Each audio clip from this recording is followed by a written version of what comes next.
Sorry, I just realised the microphone was off. Alright then, turned it on. Let's start again.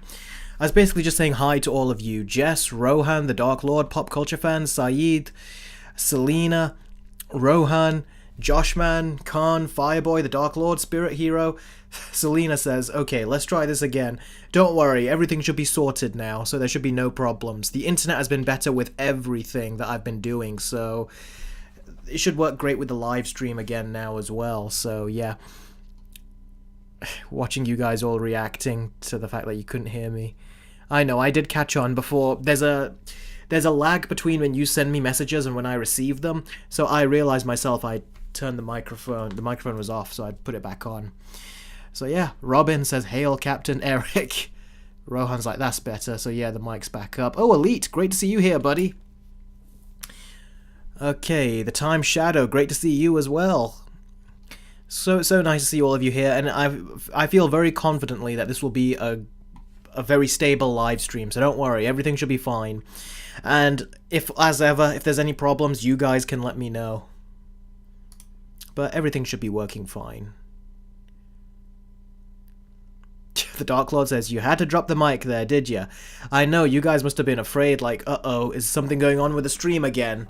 Don't worry, that was just my fault right there. Oh, Jake, great to see you here, buddy. Jess says, Eric, you like my new profile pic? I can't even tell what it is. It's quite dark. Oh, it's Shadow. Is it Shadow or Sonic? One of the two. But yeah, it looks good. Celine says, why do you have a second Steam on your channel? Do you mean second stream? This stream? It's because last week it didn't work out, Selena. We were trying to do it, and my internet was problematic, so we weren't able to properly get to any of the stories. We got to a little bit of the Acolyte story, but then the internet gave out, so that's why I'm starting again. This is take 2, as Jacinda says here. Take 2 of last week's stream.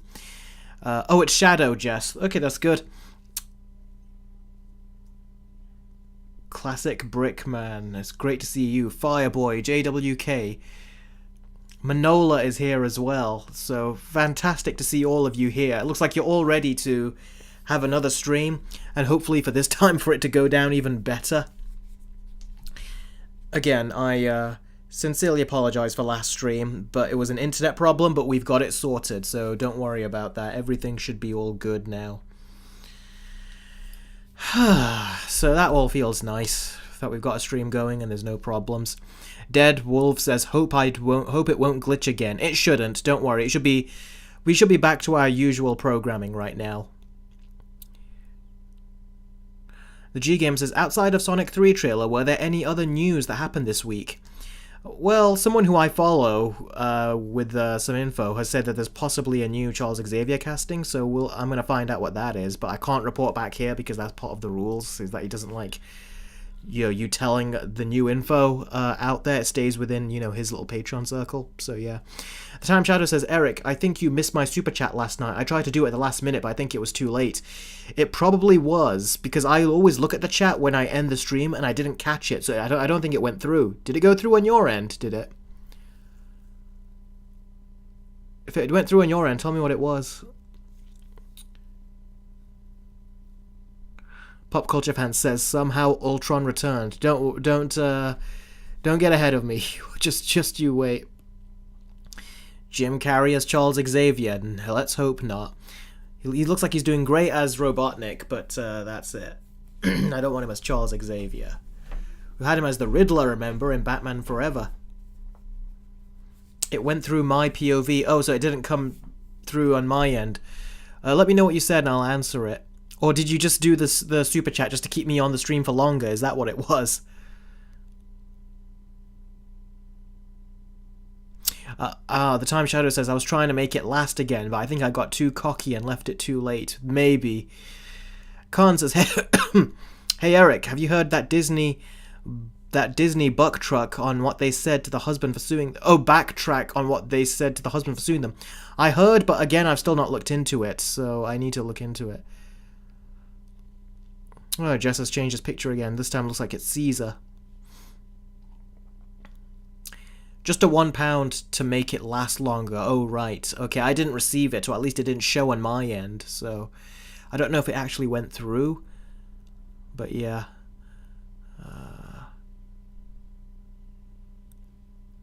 Fireboy says, Eric, thoughts on Kathleen Kennedy being reportedly remain as Lucasfilm president until at least Q2 2025?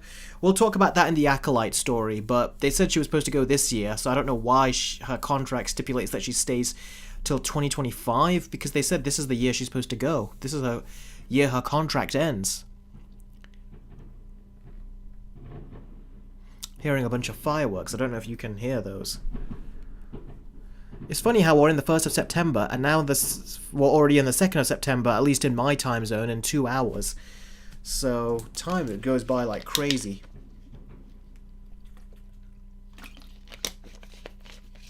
Joshman says, I'm just going to be here for the Acolyte being cancelled. Yeah, no problem. The Time Shadow says, Eric, I have bad news. I do not have any money this week, so I'm afraid there will be no holding hostage of the captain. That's okay, the Time Shadow. You can rest this week in terms of holding me hostage. So this week, it's okay. You can rest. But thank you for all your donations, Time Shadow. That they never go unappreciated. They are always appreciated by me. The Logman, great to see you here, buddy. You know what? It's getting a bit hot in my room. Today has been a bit hot, so I'm just turning the fan on. Hopefully you can't hear it. 4 months till 2025. I know, the time just goes by so quick. When you're a kid, you want time to speed up, but it feels so slow. But when you're an adult, when you're an adult, you want time to slow down, but it keeps going so fast. It's insane when that happens. It really is. Oh, hi, Sarah. Just saw you in the chat. I don't know what you retracted, message-wise, but great to see you in the stream. We'll hopefully have a much better stream this week, Sarah. So, it'll be a nicer stream this week. But yeah, no one seems to be complaining about any lag on the stream. So yeah.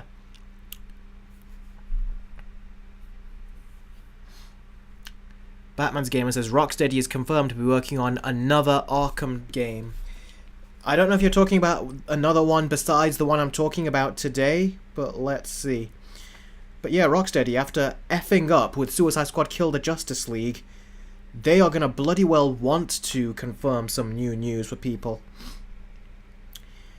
New Rocksteady single-player game confirmed.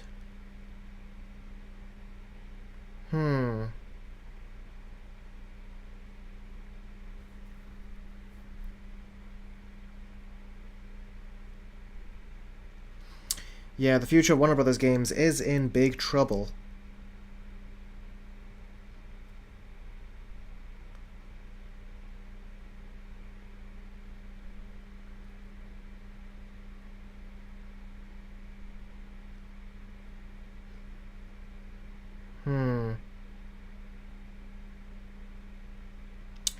We'll see what happens, because there's not too many people have picked up on it. Like, too many developers, but maybe they have. Actually, I am starting to see more stories on the article, so who knows, maybe they will, and if they will, I'll then talk about it. But yeah, they bloody well owe us after that, and they should get rid of all those woke writers, because seriously, what they did in Suicide Squad Kill the Justice League was absolutely disgusting. It's not the good kind of representation, it's the kind where they're just trying to tear down everything else. So, yeah. What, is Brickman leaving? People seem to be saying, bye, classic Brickman. Oh, he goes, I have to go now. Bye, everyone. Hope to hear next stream. Well, it's good to see you drop by, classic Brickman. I hope to see you next stream. Take care, buddy. Okay. Jake says Disney Plus doesn't have much anyways. Yeah, they really don't. Do you know what I've been doing recently, guys? I don't even know why I've been doing it. But probably it's because when I saw Alien Romulus in the cinema recently, but I've been going, like, kind of been obsessed lately with Aliens. This is a movie that I absolutely adore, and it is my favorite Alien movie of the franchise. And I give this movie a 10 out of 10. Really, I do. I've given it a 10 out of 10 for as long as I can remember. And So I've been rewatching this, and I'm looking at this, and I'm like, yeah, that alien Romulus just gets worse the more you think about it, because it's like they haven't tried to do anything as good as Aliens, and they really should. This movie is absolutely phenomenal. Trust James Cameron. This is like his third movie that he made, and the first movie was that Piranha 2 or whatever, which I think he got fired off of. So Terminator was technically his first proper movie, and Aliens was his second. And he did a downright phenomenal job with Aliens, and it really is absolutely amazing.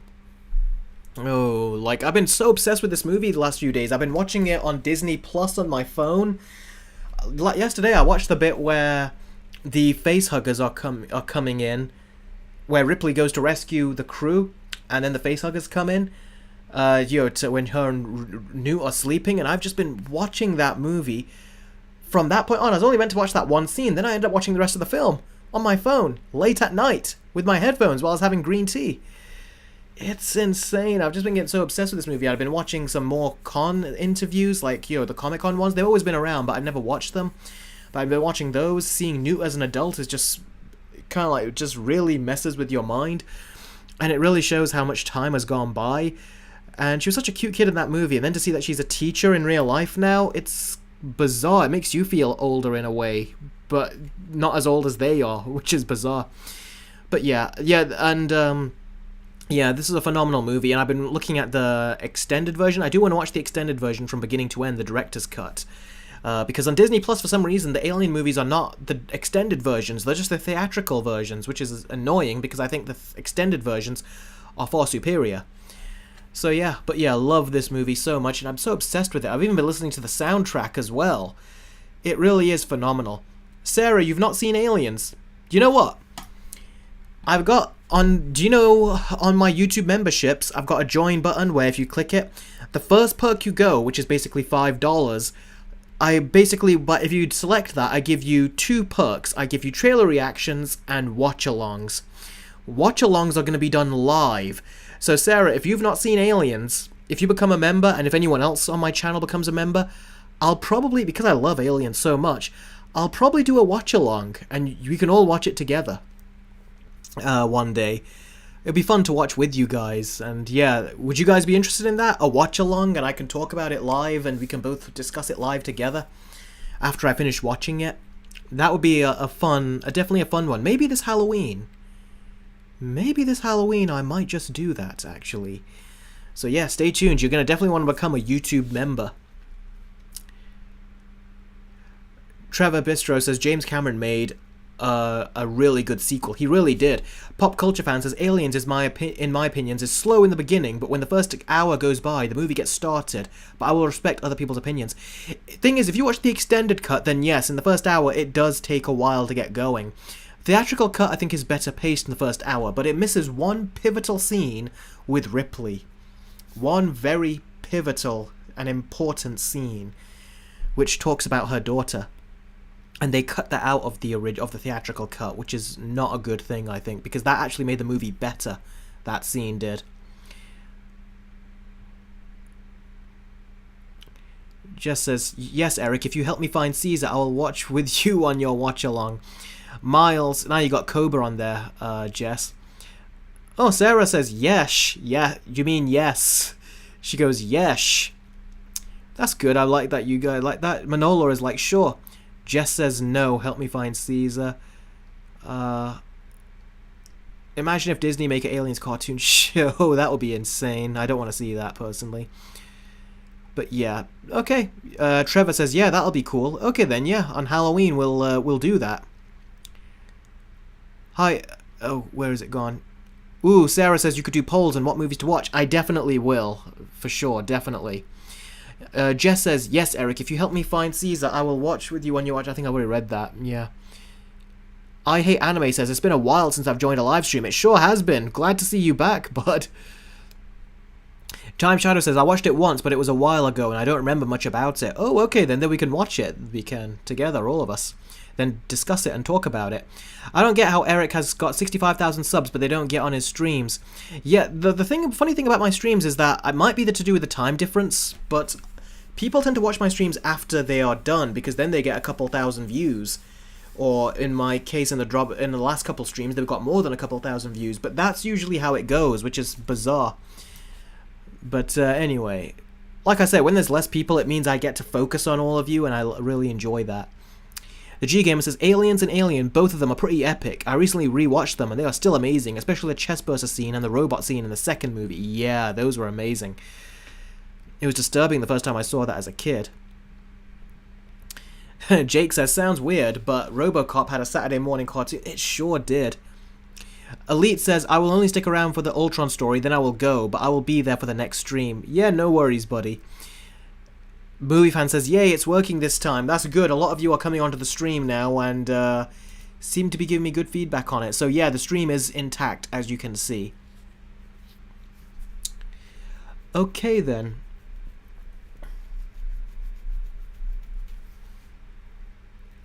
You know, Jess, I actually prefer your original picture. It's just, I've become used to it now, and the purple stands out, so when I see it, I know it's you. Ooh, Sarah says, is RoboCop worth the watch? I don't know, have you seen it? If you haven't, it is definitely worth a watch. RoboCop actually has the scene in there which to this day still scares me and disturbs me. It's a guy, because Sarah hasn't seen it, I won't say, but it's in the final act, and I'll just say it's to do with a really deformed man. That's all I'll say. That is, to this day, still scares me.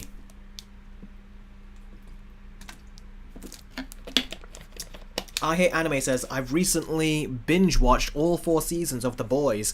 I still have to see season 4 of The Boys. I still haven't done that yet. Sarah says, I've heard mixed reviews. On RoboCop, the first RoboCop is a beloved classic at this point. I don't know how you heard mixed reviews, but it is a great, great movie. Yeah, Sarah, she goes, oh, what a pitch. Yeah, to this day, that disturbs me and still scares me. I don't like hearing that sound or seeing it. Oh, Jake gets it. Yeah, that not just helped me, but the sound after it, that is haunting, because it just seems so real. Oh, Batman's Gamer has changed his profile picture. Oh, when people change their profile picture, it's bizarre to me. It feels like I have to restructure things in my head. But anyway, Saeed says, it was very hot today in the UK. Yeah, I just put the fan on because in my attic, well, at 11 past 10, it's at night and it's still hot. It's insane. Alright then, so who's ready to move on to the actual stories then? Let me just get my notes from last week ready. Alright then, so The Acolyte, the show with the most dramatic haircut ever, turns out is cancelled. And if you've seen the show, you'll know that that whole haircut video I did recently where she chops off her hair in The Acolyte, it was done for no reason. There was no reason for it. It was only because they were trying to give you a cliffhanger, but then when we see what happens, it led to nothing. So that was really, really bad. That really was. So, whew. Anyway, with that said, yeah, The Acolyte has gotten cancelled. And the reason why it got cancelled is because, first of all, the views weren't good. If you look at the viewership from week to week on Nielsen, The Acolyte was the only live-action Star Wars show to not be in the top 10 of the overall streaming shows. And it was only in there for like one or 2 weeks at the beginning, and then it dropped out. It kept dropping out until the very last week, where some people binge watched all the episodes, and then it came in 10th place, not in the overall chart, but in the streaming charts. So basically, The Acolyte has done such horrible viewership, and the fact it cost $180 million, you can tell Disney were pissed off. And I mean it. Disney normally have gotten bad reception with shows and things before, but this was something else. And do you know how bad it was? It was so bad that Disney got absolutely angry behind the scenes, and I bet you they are so angry at Kathleen Kennedy, because when D23 happened recently, I talked about this in my D23 live stream. You'll notice on stage when they were announcing Star Wars stuff, Jon Favreau and Dave Filoni were on stage, but this is the first time where Kathleen Kennedy wasn't. she was taken off stage. And it just shows that's how angry Disney are at her. And that's just one way of showing how angry they are at her. Do you want to know another reason that they are so angry at her? Another reason they are angry at her and the show is that they've done something which I don't think I've ever remember them doing. On their Disney store, they've pulled the Acolyte merchandise. They've pulled it and it's not available. In fact, I did a search recently and this is the result I got. Right there. Don't be sad, we can find it. Don't trust me, I'm not sad, Disney. But yeah, apparently they got really pissed off, so the fact that they did that, I don't know if they put it back up in certain regions, but certainly in mine, they didn't, in the UK. And yeah, this show, like I said, it was not supposed to have been made in the first place, but during the pandemic, Kathleen Kennedy, from what I've heard from certain people, tried to get it past them and tried to announce it through a trade. I think it was the New York Times, I think. Don't quote me on that, but it was one of the more well-known trades. And they were the first to announce it, which doesn't normally happen. Usually Disney will do an official announcement and all the trades will get it. But this time only only one trade got it, because Kathleen Kennedy tried to put it out to that trade and say, yeah, this is what was happening. And then Disney were like, crap. And they can either cancel it or they can go through with it, and it turns out they went through with it. I don't even know why. But yeah, it's just tainted the brand for them even more. And people were not happy, needless to say. People were pissed off when this show came out because they knew it was another Kathleen Kennedy show. And her track record shows that she's only trying to do something to put fans off, where she's trying to stick it to them. She hates the fans, clearly, when at the reason that the failure of the Star Wars has happened is all because of her.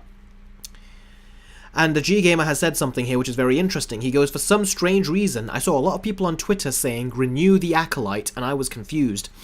Yeah, there's a crazy number of people that are saying renew the Acolyte, and it's bizarre because these people, I bet you they don't even watch the show, because they were very quiet about it when the Acolyte was out. Did you notice how the viewer numbers weren't even there? It couldn't even crack the top 10, like gutter trash shows were beating it. Shows that were on the gutter trash level were beating a Star Wars show. That's the first time it happened. That's why Disney was so embarrassed by this, because the numbers were absolute crap, and it's just further tainted the brand, which is not going to look good in the eyes of investors or the audience who they're trying to win back now. But clearly they still are not doing a good job at it. So yes, people celebrated. They're trying to say it's toxic fans that are celebrating. Really, it's not. These are fans that have been abused for several years by Kathleen Kennedy, and now they're trying to basically like fight back against the abuser. So that's why she is, when her losses are looked at as wins, even though it is still a loss, because it just shows that why did this show get made in the first place if it was just going to cause damage to the brand? It's like she likes that or something. But I can't see how Disney would let her greenlight anything else. And from what I hear, hopefully she's not even in the offices contributing to anything Star Wars related now anymore. And D23, if that's anything to go by, it pretty much shows that they've basically told her to get lost. Now, for some reason, there's articles coming out saying that Kathleen Kennedy is still going to be CEO of Lucasfilm until Q2 2025. And I hope that's not true. Those are rumors, but they need to just get rid of her, because from what I heard, her contract was supposed to end in Q3 or Q4 of this year. So the fact that she's still going to be around till next year, I do not understand that. But yeah, she needs to go. She needs to go and she needs to get out. And yeah, there are people that are trying to say, yeah, bring this show back. But thing is, they're trying to justify all the bad things that were in the show, like the canon-breaking stuff, how they just took a dump on the lore of the Jedi. Because the Jedi are not this level of corrupt. They're flawed, but they're not this level of corrupt, which was evil. If you've watched The Acolyte, what they do in the final episode and the episodes prior was just pure evil. So The Acolyte being cancelled was a great thing. And yeah, you're going to get people saying, no, it was great, but forget about them. They're the minority. If there was really enough of them to make Star Wars live on, then Disney would keep making this stuff. But clearly there isn't enough of them. So yeah, the show's got cancelled. Good. Is what I basically say to that. They're going to say it's because people don't like diversity or anything, and it's not. It's because the writing was crap. The writing was crap, the story was crap, the characters were crap. I don't blame the actors after watching The Acolyte, but I do blame the writers and the people in charge of the show, because it was so ill-conceived from the very start. So yes, horrible show, and the fact that Disney are even pulling the merchandise just shows that even Disney are pissed off at it. And this speaks to a bigger problem as to how Disney are just screwing Star Wars as a brand, because I don't know if you guys have heard this, but let me see if I can get his name right, I keep getting it wrong. Tamura Morrison, who plays Boba Fett, he played Jango Fett in the prequels, he basically said recently that the reason that the Acolyte, Boba Fett has not come back is because his own show wasn't well received by fans or critics. And it's because of that the show has just been, like, it's just, there's no development, there's no progress on it continuing or anything. And that's not just happened with Boba Fett, but it's also happened with Obi-Wan. And it's happening with many other shows too, and many other characters.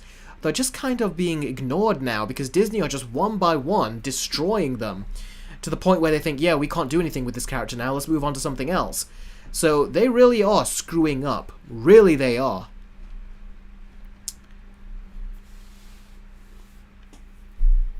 So yes, basically Disney are screwing up Star Wars. Jon Favreau, Dave Filoni, they have in the past done some good efforts. I don't know if their efforts are going to be good enough to bring it back right now, because they're being too slow at telling these better stories that we need. So yeah, I don't know how this can fix anything. We'll have to wait and see. But I think it's in a bad position, and it really is in a bad position because of what Kathleen Kennedy did. All these years worth of crap. And now people are just disinterested, and they're expecting things to move on much quicker now from Dave Filoni and Jon Favreau, and I hope they do move things along quicker. So yeah, what do you guys think of this, that this has gotten cancelled? And to all those that are saying, no, it shouldn't have gotten cancelled, well, I feel like saying tough in many ways, because it just... Because these people are the same people that said that The Last Jedi was great, and it wasn't. It was very disappointing, and what they did was just very ill-conceived to those original characters, and now they're trying to do it further here with this so-called prequel. Jake has done a $28 super chat. Thank you very much, Jake. Jake says, damn, Disney doesn't know what to do with Star Wars. How do you make something like Star Wars unpopular? I know, right? What's next? Aquafix as Yoda. I hope you're not trying to say Aquafina as Joker following yesterday's stream. Aquafina as Joker, a crossover with the Disney live-action remakes. By the way, have you seen those Simpsons shorts? Awful. No, I don't really watch Simpsons lately. If I do watch Simpsons, I watch the older episodes where the show was good. But yeah, I have heard that Simpsons is gone up and down in quality, and when Disney bought it, I have seen a couple of their shorts. I think like a Loki short with Lisa, and I remember it was so quick and short, and it was just a big, like, commercial is what it was, and I thought it was just awful. So yeah, they have, and you're very right with that word, Jake. Awful. That is the word.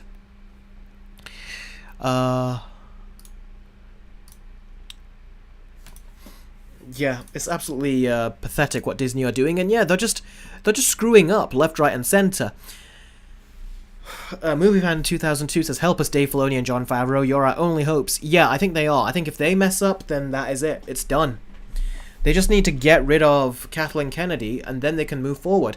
And what I want is I want them to remake that Obi-Wan show and do it better this time, because that show is insulting what they did with it and completely misguided. Batman's Gamer says Disney's going to ruin Family Guy next. Do they own Family Guy? Was that a Fox thing? I can't remember who owned that. Jake says basically Disney showing off their IPs, even though The Simpsons used to make fun of commercialism. Exactly, yeah, it used to. But now it's become the very thing because the people that are behind commercialism and everything have basically bought it out. Jake says Family Guy's been ruined for a while now. Yeah, the creator of Family Guy, Todd McFarlane, apparently he stepped down from it a long, long time ago. So probably that's why.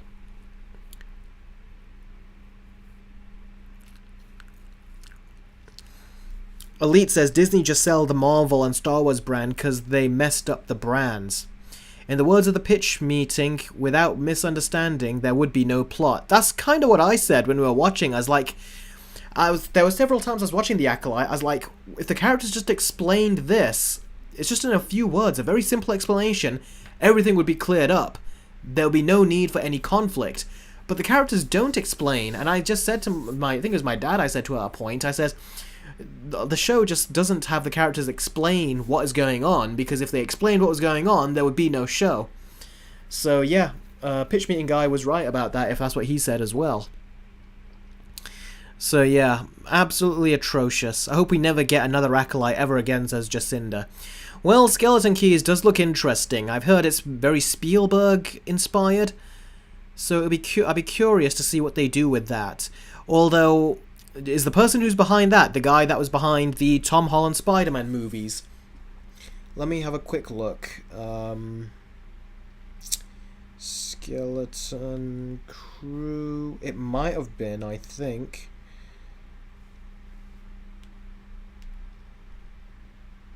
Yeah, John Watts. Yeah, John Watts. He did the Spider-Man movies. He's got no directing style. He's got no style at all. I don't know if that was his fault or Marvel's, but he has no style. So, I don't know how John Watts will do, personally, but we'll have to see. But apparently Dave Filoni and Jon Favreau are confident about it. But I don't know if it'll get good viewership. We'll have to wait and see. Oh, King of the Monsters. Great to see you here, buddy.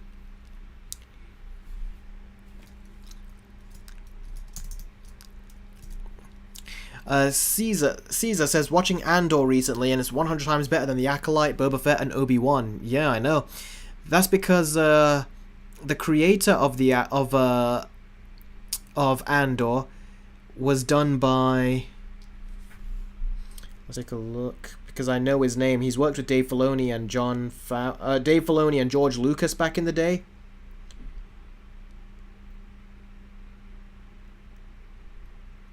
He also worked, I think, on the Bourne movies or something. Tony Gilroy. Yeah, he's a very good and talented writer. He also, I think, worked on the Clone Wars a bit back in the day as well. So yeah, he worked on this, and yeah, he's done a great job. I have not seen all of it, but I've heard people say he's done a great job, and I'll believe it at this point.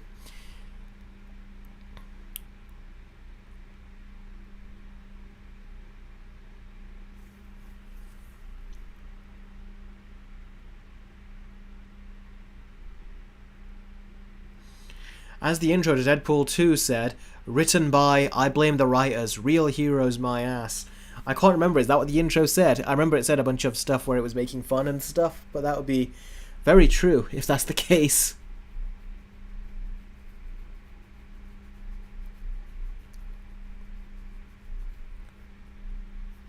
The Acolyte is worse than the sequel trilogy in my opinion, says MovieFan 2002. Honestly, they're so bad, I don't know which one is worse, because one... They both tried to continue. One is a prequel to the originals and screws it up. The other is a sequel to the originals and screws it up. So it's like, pick your poison, really. They're both terrible. I got lucky since I didn't watch the show, says JWK. Yeah, you are lucky. You are the lucky one. I wrote a whole script based on the Acolyte because I thought it was absolutely terrible. I think I'm still planning on doing a video on it once I get my other videos done. But yeah.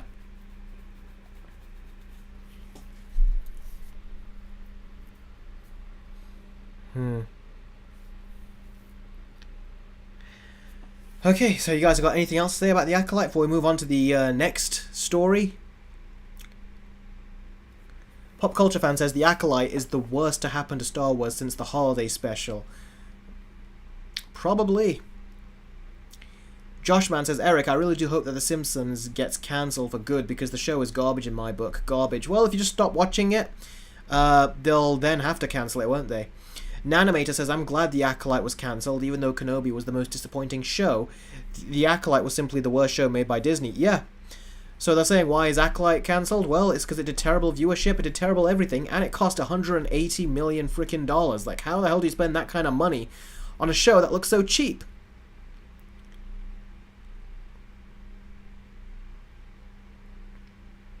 Indeed, Khan. Good riddance. JWK says, I didn't even know that the Acolytes existed until one of your streams. Oh, really? Well, that says a lot then, doesn't it, about its reach to the masses. Jake says, you know, the holiday special doesn't seem that bad now. I've not seen the whole holiday special, but I do know that Jon Favreau really liked a bit of animation of Boba Fett. He even gave the Mandalorian a similar weapon to Boba Fett's from the holiday special. And he even said it to George Lucas, like, this is from the holiday special, and George Lucas was like, yeah, I had nothing to do with that. That was funny. JWK says, I'm not surprised that it got cancelled. Yeah, me neither. I mean, I'm kind of surprised that Disney cancelled it, because they seem to love stuff that loses them money and doesn't get them any results or doesn't win audience trust. They seem to really love that, but yeah, this is the one where they were like, yeah, let's not do that again. Okay then, I guess it's time to move on to the next story.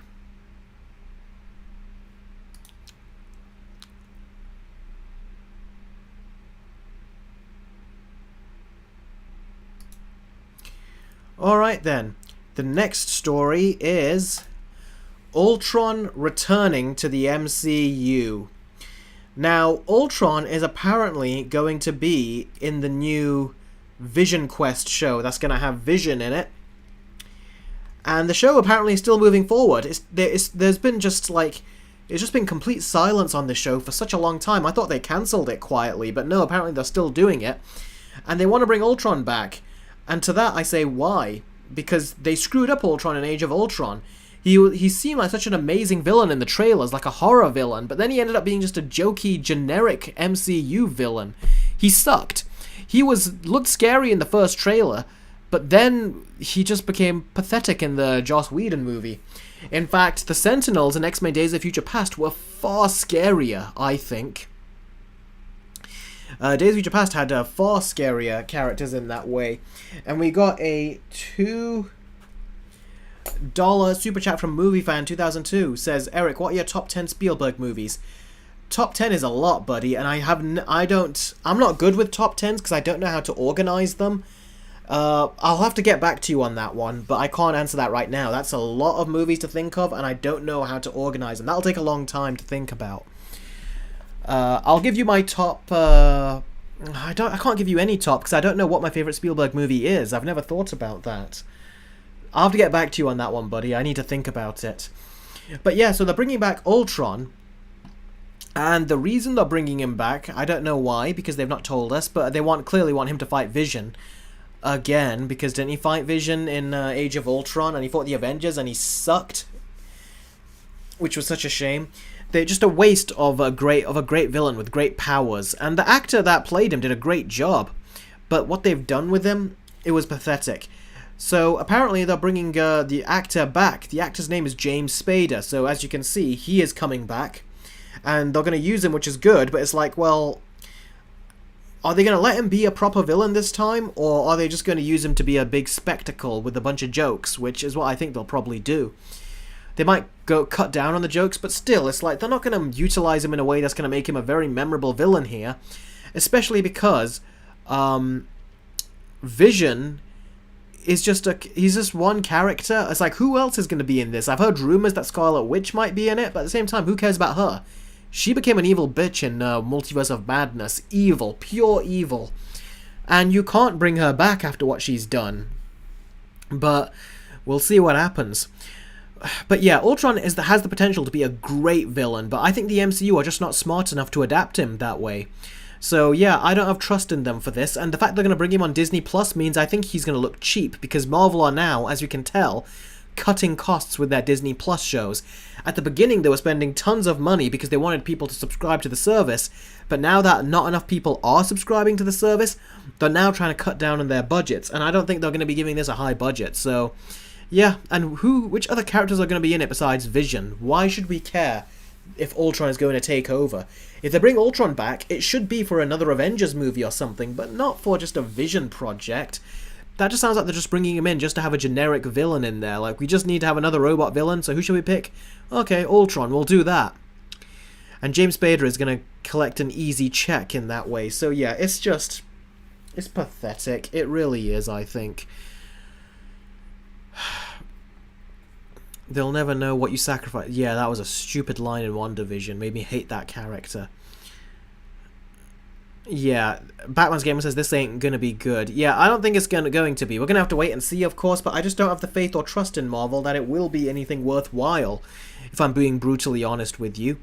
So yeah, I don't think it's going to amount to anything worthwhile, because these MCU shows, they never amount to anything worthwhile. Elite says they shouldn't have killed him, they should have kept him alive and be terrifying. I think there's nothing wrong with killing him. If they kept him alive, they would have kept him alive for God knows how many years, and it's like, what, only now he comes out and comes back? So I think that wouldn't have been good. Killing him I have no problem with, but they didn't utilize him in the movie properly. Saeed says, WandaVision had potential of being a good show. It did, but it had a lot of waste of space and a lot of waste of time in there. And as we waited for Multiverse of Madness, it turns out that, yeah, there was no reason it had all that padding in it. Oh, Sarah has done a $6 super chat. Thank you very much, Sarah. That's very generous and kind of you. She says, wait, who's your favorite MCU hero and villain, Eric? You have a very strange relationship with Marvel, so I'm curious. My favorite MCU hero is Captain America, and the Steve Rogers one. And my favorite villain is Thanos. The way they did the villain in Thanos, I thought they did a great job. Those tells you what kind of characters I like as my heroes and villains. The ones that are more serious, or at least the ones that have more dignity to them. They don't have to be just serious, but villains, they have to be more serious because you need to fear them, don't you? So, yeah, they need to be serious. And the hero needs to have, I think, dignity. Because when you look at Tobey Maguire's Spider-Man, he had dignity when he was, at the end of the first movie, when he said, with great power comes great responsibility. I was like, there's a character arc. If you look at him at the beginning of the movie, where he's like, stop the bus, and see him at the end of the movie, where he walks away from Mary Jane and commits to being Spider-Man, and he has that philosophy, he has truly grown as a character. There's a huge transformation. And the same with Steve Rogers. I feel like he's had the biggest transformation out of all the characters in the MCU. And there has to be a level of dignity to them. And I think Captain America, more than any of the other heroes, had the most dignity to him from beginning to end. And he was the most tragic, I think, of all the heroes, especially because he left his life behind. And then the scene with Peggy when she was in the hospital and she had amnesia and she had very short-term memory loss. So she had, that was tragic. That was so sad. But that's what gives you an idea what I like, the villains or heroes that I like, Sarah. And that was a great question, by the way, Sarah. Thank you very much for the super chat, for the support, and for giving a great question. Joshman says, Eric, did you actually hate Doctor Strange in the Multiverse of Madness? The movie itself is alright. I think it's gone down in my estimation since my original review. And I don't like what they've done ultimately, because I think they did what they could to character assassinate Doctor Strange by making him essentially an asshole in every single universe that he's in. I hated that. The only good thing about it was I thought Sam Raimi had some good direction in there, but that was about it, really. He had some good direction, some good visuals that Sam Raimi normally gives, but ultimately you could tell that he was shackled by the executives again.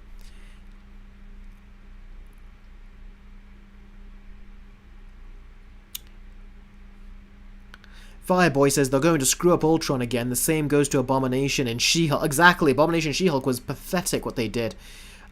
And now Fireboy has retracted his message. Why do you guys tend to retract your messages? This has happened many times, this has, as I'm reading them. Jess says, I'm not talking about Bucky as the Winter Soldier. I'm talking about the businessman in the black suit. Oh, there's Fireboy's message. They're going to screw up Ultron again. The same goes to Abomination and She-Hulk and Evan P. Fireboy, why do you keep retracting your messages here while I'm reading them? That's twice now.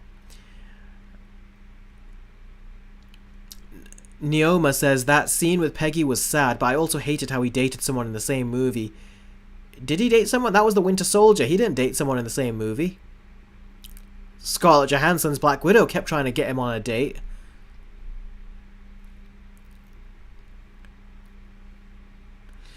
But yeah, ultimately, Ultron is coming back, and it just seems like they're doing it just to... It feels like they're really doing it just to kind of get more people in. More people in to say, oh look, this returning villain is back. There must be a big mystery as to how he comes back, and it feels cheap. Oh, look at that. King of the Monsters has given a £1 Streamlabs chat, which, as you know, if you donate through Streamlabs, I get 100% of the donation. and YouTube doesn't take any from Streamlabs in the link over there. King of the Monster says, a smooch off of Sharon, no? That was Civil War, that was, where some time passed. They interacted, but in Winter Soldier. Civil War is where they had that one kiss scene. Remember, it was in the place where he gets his equipment back and his shield back, and it's where they recruit Ant-Man, remember? But yes, King of the Monsters says, in 2019, in your Infinity War vs. Endgame, you said you will get to Avengers Age of Ultron. We still have not 5 years. Will we ever? That's a very good question, buddy. Time flies. That's what I mean when I say time just flies, and you really wish it could slow down. We will. Maybe when we get closer to this show coming out, I can then Ultron will be trending, and then I can make a video about it, because Ultron is one of the big reasons I hate that movie. Now, Kevin has also... Thank you very much, King of the Monsters, for doing that super chat. Oh, and look at that. Kevin has also done a $2 super chat. Thank you, Kevin, very much. Kevin says, reaction on Chris Rock's revenge comedy on Will Smith. I've not seen the whole thing. I think it was... I can't remember what it was called. It's on Netflix. I'm blanking on the name. Selective Outrage, was it? Is that what it was called? That was good. That was very good. But I've not seen the whole thing. I've seen bits of it from what I've seen. And yes, I have seen his revenge comedy on Will Smith, and that was very good. And then Will Smith, like an idiot, says it was uncalled for, his response.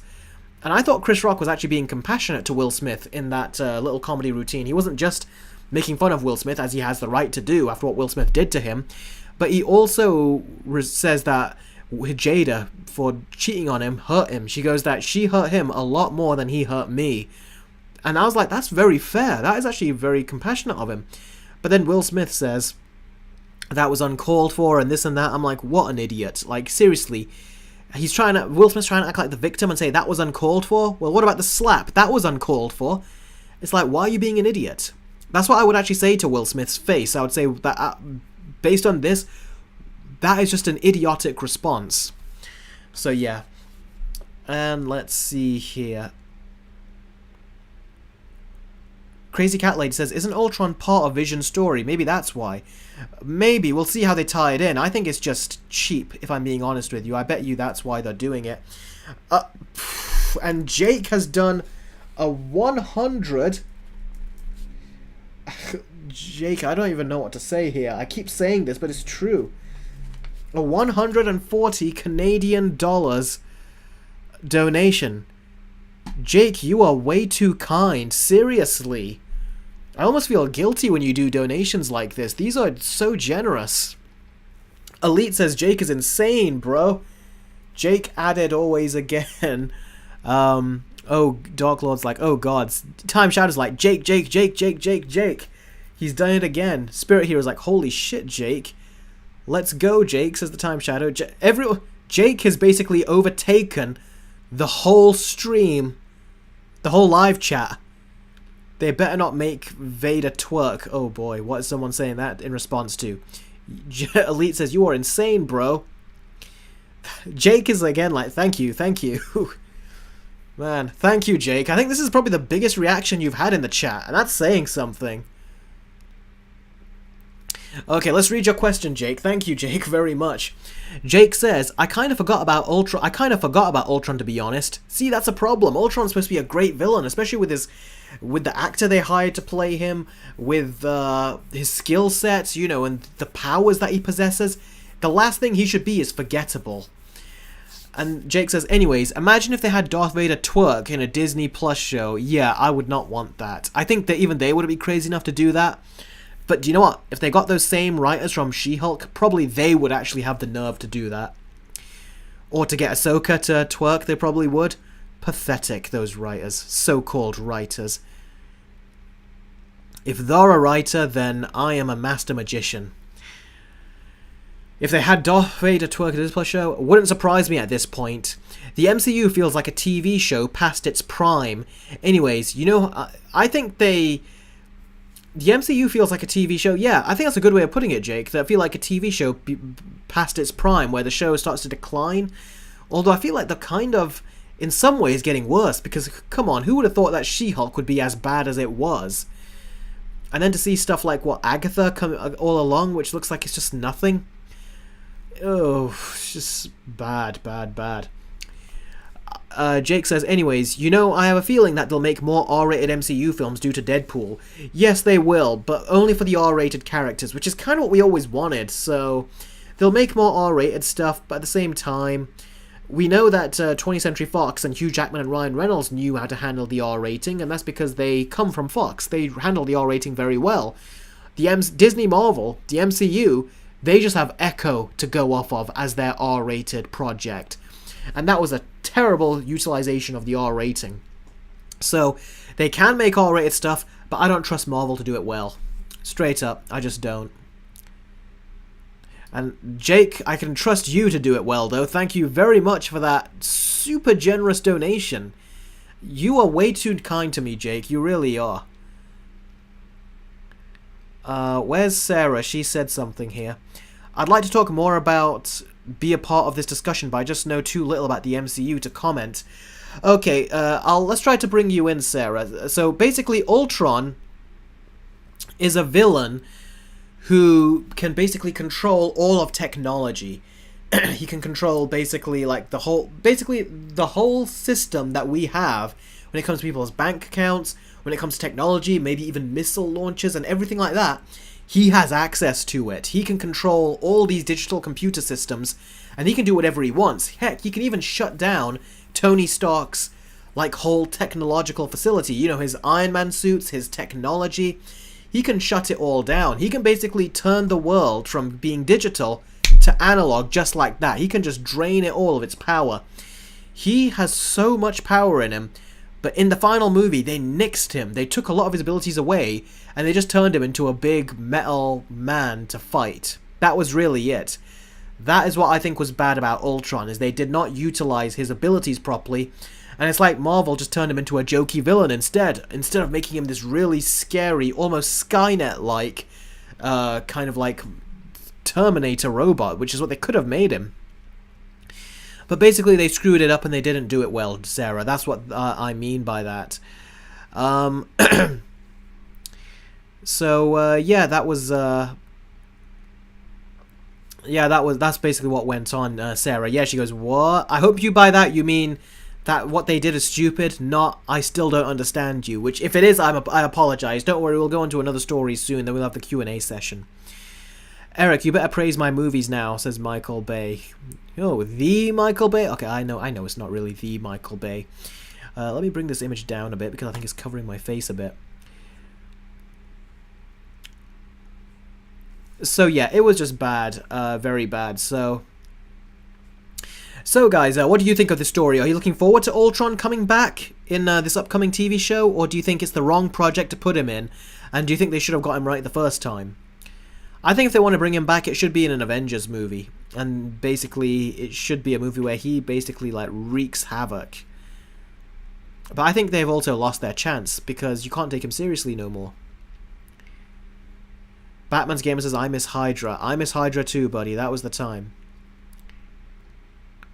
Jake says, imagine an oiled twerk-off between Hulk and Thanos.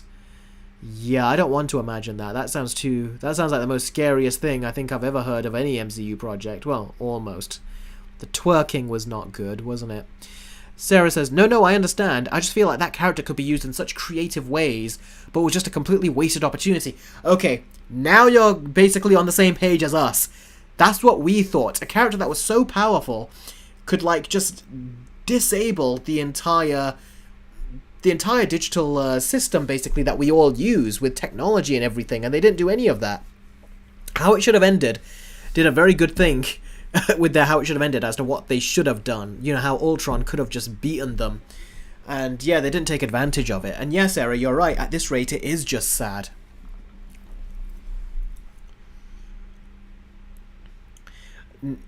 Neo Verma says, I'm in the in-between. Okay, that's understandable. Dead Wolf says, Ultron easily got beat up by Hulk. Yeah, he did. It was pathetic. The Dark Lord says, Hail Hydra. Fireboy says, no, I wish he should have been the main villain than Doctor Doom, to be honest. Yeah, but they've kind of screwed him up. They've also screwed Kang up. That's why they're picking Doctor Doom, because they need a brand new villain, because they've just screwed those villains up that they can't bring them back to that level of threat. So that's why they're just trying to get rid of him. And like say, let's start with Doctor Doom now. Rohan says, I thought Ultron was a decent villain. I'm kind of mixed on Ultron coming back. Khan says they should have gotten them right for the first time, but what do you expect from the MCU? They're not going to hire any good directors or writers to save their lives, or let alone their films. Yeah, I agree.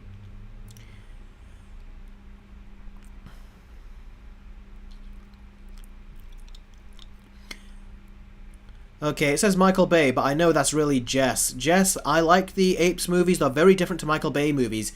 You're the only one that compares the Apes movies to Michael Bay movies, and quite frankly, I never understand why you draw such comparisons. They're two vastly different kinds of films. Compare Michael Bay's movies with more action kind of movies, like, I don't know, Pacific Rim or something, but don't compare it to Apes. Apes is more a thinking man's movie. It doesn't matter if there's less action. Because they still balance the action with the story, and it's more character-based. Whereas Transformers movies, they're not character-based. They're not speaking about ideologies or anything, or having metaphors. They're just dumb action movies. So you're comparing the wrong films, and then you seem almost like, in a kind way, but kindly kind of hurt when I say they're not as good as the Ape movies. You don't need to... you don't need to get that worked up when I say I prefer the Ape movies over the Transformers movies. I like the Transformers movies for their reasons, but if you're looking for genuinely good movies that have something to say, the Apes movies have that in spades over the Transformers movies. But again, the weird comparison. Sarah, it's not really Michael Bay, it's Jess. He's just changed his name. He always tries to ask me questions over on Patreon about Transformers and Apes, so that's how I know this is him.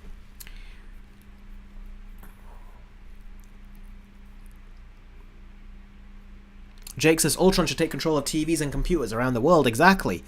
Imagine if he wanted to send a message to the whole world. He could have. The Dark Lord says, I have to go now. Bye. Take care, buddy. Thank you for joining the stream. I really appreciate it. Yes. Robin says the Russo brothers should have directed Age of Ultron. Yes, they should have. They would have utilized him very well. I wonder what Christopher Nolan would do with a character like Ultron. He would really, like... because we saw what he did with Joker and Bane.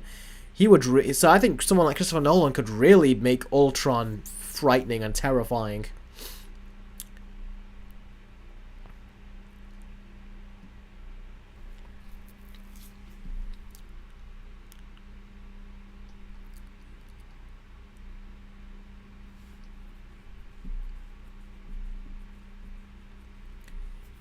Okay.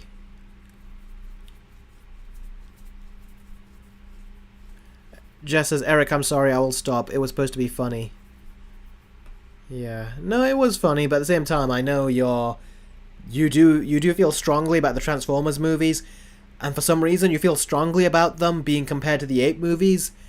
They're not the same kind of thing. They're not an equal comparison. Syed says, bye, Eric. Gotta go. Goodbye, buddy. Hopefully I'll see you again soon.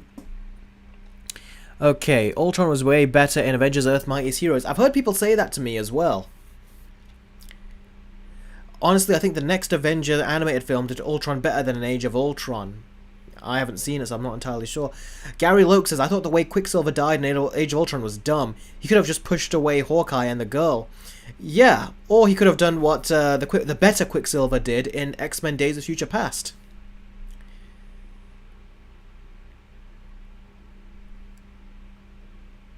Jake says, I've never heard anyone compare Apes to Transformers outside of here.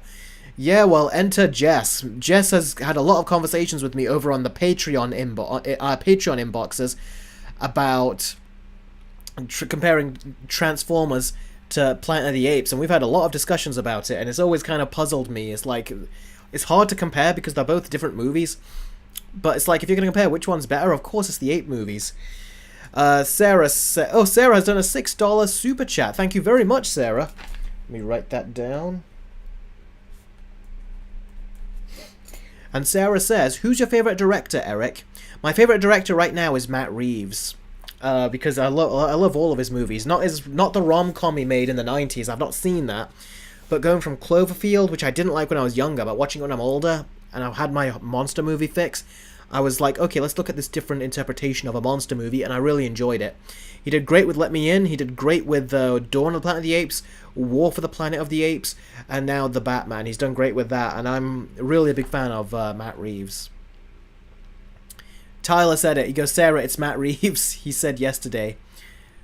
Yeah, no, it's still a good question, Sarah, to ask that. That way, in future, I know you'll know now.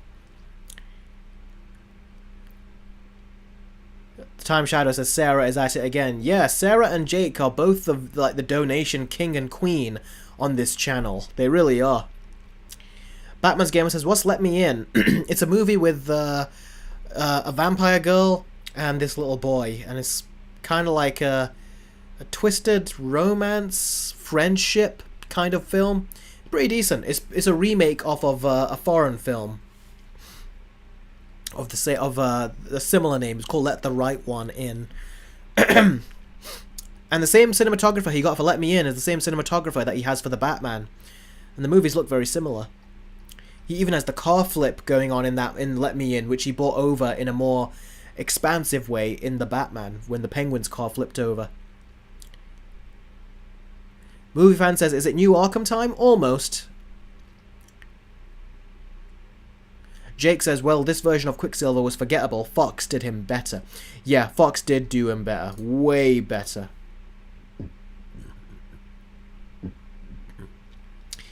Spirit Hero, no, I've not seen Columbo. I haven't. Tyler says, I loved Cloverfield. Yeah, okay then. So, let's move on to the Batman Arkham story. Now, Batman Arkham Shadow. Now, Batman Arkham Shadow is apparently going to be a new Batman Arkham game that is made. And when I heard about this, I was like, oh, cool. Like, are we getting a new Arkham game to wash the dirty taste of manure out of our mouths from when we had Suicide Squad kill the Justice League? And we also had Gotham Knights. And it turns out, unfortunately, no. Because, well, first of all, here's the thing. This game, Arkham Shadows, you might be wondering, who's going to voice Batman if it's not going to be Kevin Conroy? Well, this game actually takes place between Arkham Origins and Arkham Asylum. So, this game is a prequel again, but it takes place after Arkham Origins, so it's kind of a sequel in a way. And that's what it basically is. The problem, though, is that most people won't be able to play it. Because it is not a PlayStation game or an Xbox game or a PC game. It turns out it is a VR game. So yep, that's what you see right there. That is basically Batman's fists, and you're going to be holding two remotes with the Oculus VR goggles headset, and you're going to be punching the characters like this and stuff and throwing batarangs. So that sounds fun, but the problem is that it's a VR game, and most people don't own VR games, and apparently it's going to be the Oculus exclusive to the Oculus Rift 3. So you have to get a very specific VR device. So if you have the PlayStation VR or whatever, or any other kind of VR, it's not going to be compatible. You need to get an Oculus Rift 3. And I would like to play this, but it's not something I would personally want to spend my money on an Oculus Rift 3. So yeah, it's kind of a shame that they've released it on that, because most people won't be able to play it. And it's like VR has still not taken off the way these companies want it to, and it's still too expensive for pretty much everyone to justify buying one, because the money you spend on it is almost equivalent to the money you'd spend on a new console. And why would you want to get a VR headset to play games on when there's not many good games on it, and you can spend that money much more wisely and get a console or a Steam Deck or a retro console or any other number of things, a PlayStation 5, and play much better Arkham games on that. So there really is no reason for it. I play the Arkham games all on my Steam Deck, and I think that's a much better plan, really, when it comes to spending your money on something so you can play games on it. So I do it through that method. And, yeah. As you can tell, a lot of people are not really happy with this. Even Tyler says VR is crazy expensive. It is crazy expensive, yeah. And if you look at this, a lot of people do not seem to be happy, because from what I've seen, and I'll make this image bigger, it turns out that the dislike ratio is at like 110,000 to 31,000 last I checked when I got this image. And the reason why is because people felt like they were burned by Suicide Squad Kill the Justice League and Gotham Knights. They were very disappointed by it, and they were like, okay, if you're going to give us any Arkham game, give us another Arkham game on consoles. But instead, they give us a VR Arkham game, and people just feel like the studio doesn't understand what we want. And I feel that way too. Now, one of you did say to me earlier, and I had to look at my phone, that apparently Rocksteady are working on another single-player Arkham game. Or not a single-player Arkham, it could be another single-player game. They could be either Superman, or it could be another Batman Arkham game. Whatever it is, if it's got the same creative team that were behind Suicide Squad Kill the Justice League, then I am not freaking interested. Really, I'm not. Because the crappy writers, they have no respect, and it's funny, it's like they wanted to blame it on, sexism and people that hate diversity, but they couldn't, because even journalists like IGN did not appreciate what they did to Arkham Batman. And the game itself was just not good, and now all the players have dropped off. So they can't make any of those dumb excuses, because it just shows right at the beginning that, yeah, that's not the reason people hate it. Now, you still have idiots on social media that try to say that's the reason why you hate it. But really, they were just bad. They're just the bad kind of people. They're their own extreme. When they try to say, oh, you're the sexist or whatever, or you're the racist, they are their own extreme, but on the opposite side, they are. Which is worse, Rocksteady or EA? EA, King of the Monsters. But I will say, Rocksteady are also really bad, and I put them in the same category now. And that's not good for a company like them. Batman's Gamer says, I told you there's a new game in the Arkhamverse being developed currently. And Batman's Gamer also says, they do understand what we want, they just don't care. Exactly. Yeah, I agree with that. But yeah, a new game in the Arkhamverse being developed. I don't know if it's in the Arkhamverse, but bloody well should be. The Pop Culture Fan says the new writers at Rocksteady make Jeff Loveness look like Dave Filoni. I don't know. I feel like Jeff Loveness is his own kind of crap in terms of the way he did the writing. That's okay, G-Gamer, that you had to move boxes, don't worry. I'd helped my family move a bunch of things recently as well. Like we said, we had a family event over the last week or two, couple of weeks. They should have done a Superman or Justice League game set in the Arkhamverse before Suicide Squad. I agree, Robin.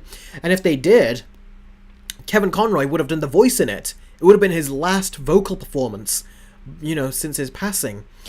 Instead, his last vocal performance was in Suicide Squad Kill the Justice League. And I really wish we could have talked to him about it and said what the heck happened. Because him and Mark Hamill did both talk about the Killing Joke with the whole I'll check it, Movie King 3000, give me a second. They did talk about the whole thing with Batgirl and Batman in the Killing Joke, when those two had sex and everything. They talked about that and fans not liking it, so I'm surprised they didn't talk about, I mean, if he was around, I am sure they would have been asked about Suicide Squad Kill the Justice League. And they would have said, just like Mark Hamill, you've been Mark Hamill in a way in terms of how you've been mistreated and killed. The Movie King 3000 has done a super chat on Streamlabs. Thank you very, very much, buddy. I'm sorry I got to it late. I was really into talking about this story that I must have missed it when I was looking at it. The Movie King says, when it came to She-Hulk, I couldn't care less about the twerking scene because it's a post-credit scene, and personally, it's not that deep.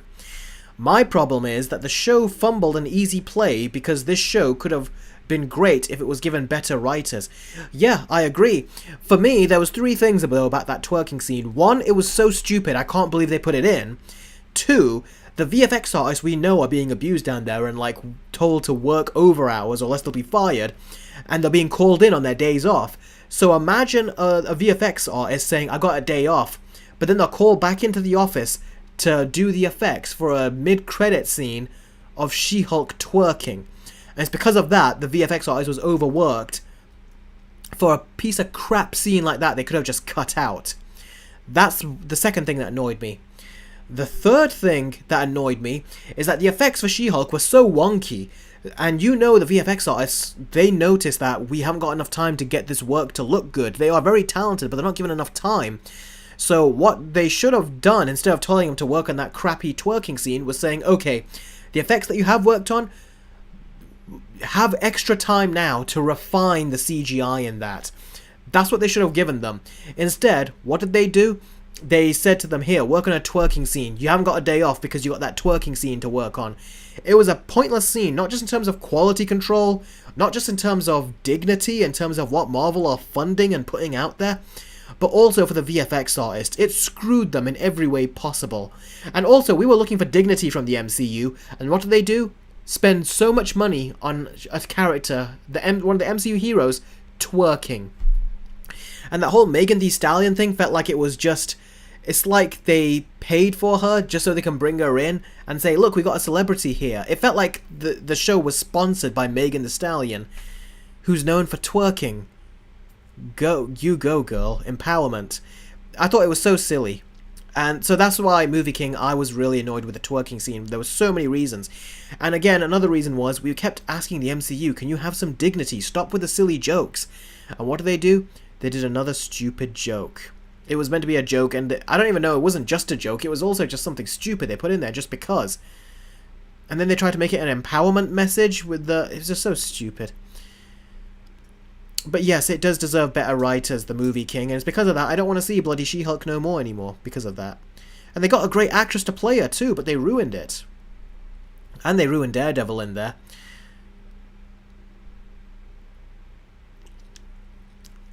Slave of the Owner, I'll answer that later during the Q&A session. So be sure to ask me that again later and I'll answer your question.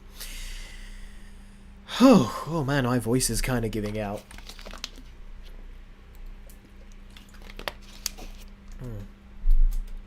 Okay, where was I? Oh yeah, Batman Arkham Shadows.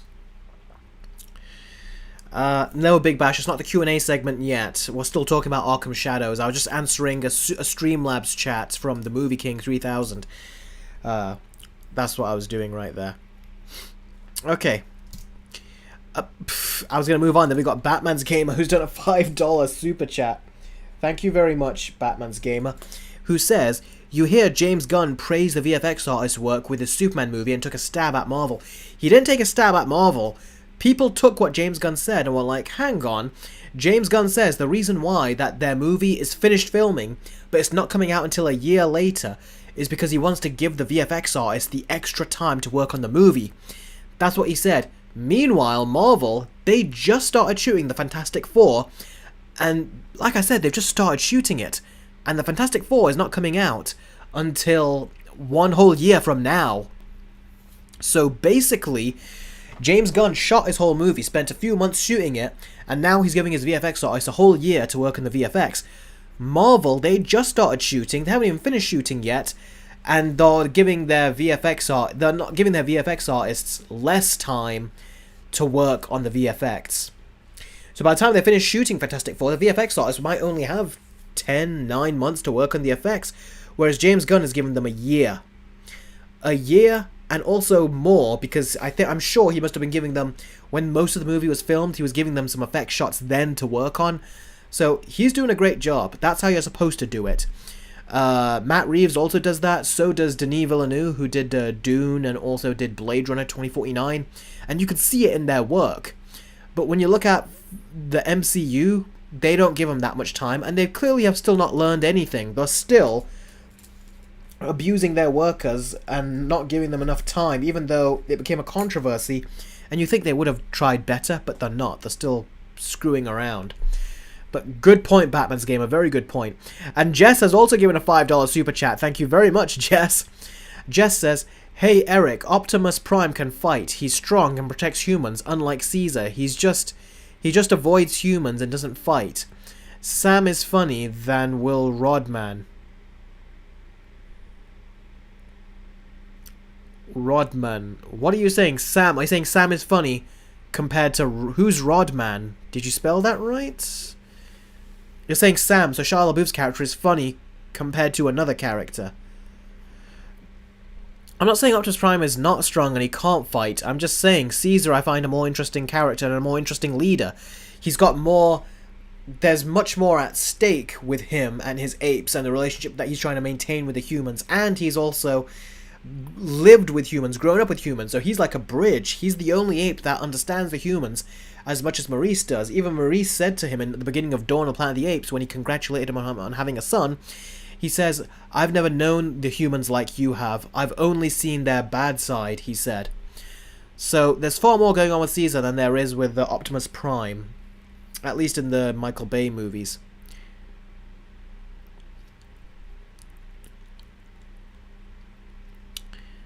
Okay, so let's thank you guys for the super chats. Let's go back now to talk about Arkham Shadow. But yeah, basically, I think instead of making this VR game, what they should have done was made an actual Arkham game to kind of like wash the taste out of our mouth of the previous crappy Arkham game, which was a Suicide Squad Kill the Justice League.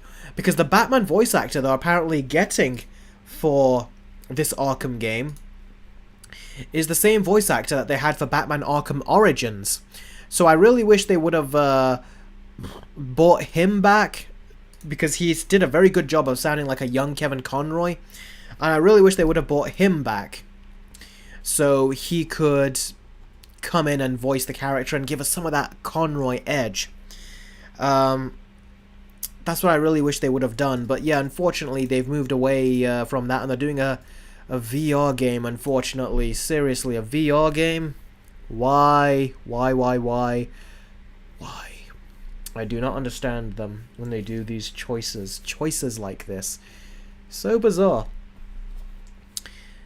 Anywho. What do you guys think of this being a VR game and not being like a proper Arkham installment? That would have been so much fun. I would have been so looking forward to it.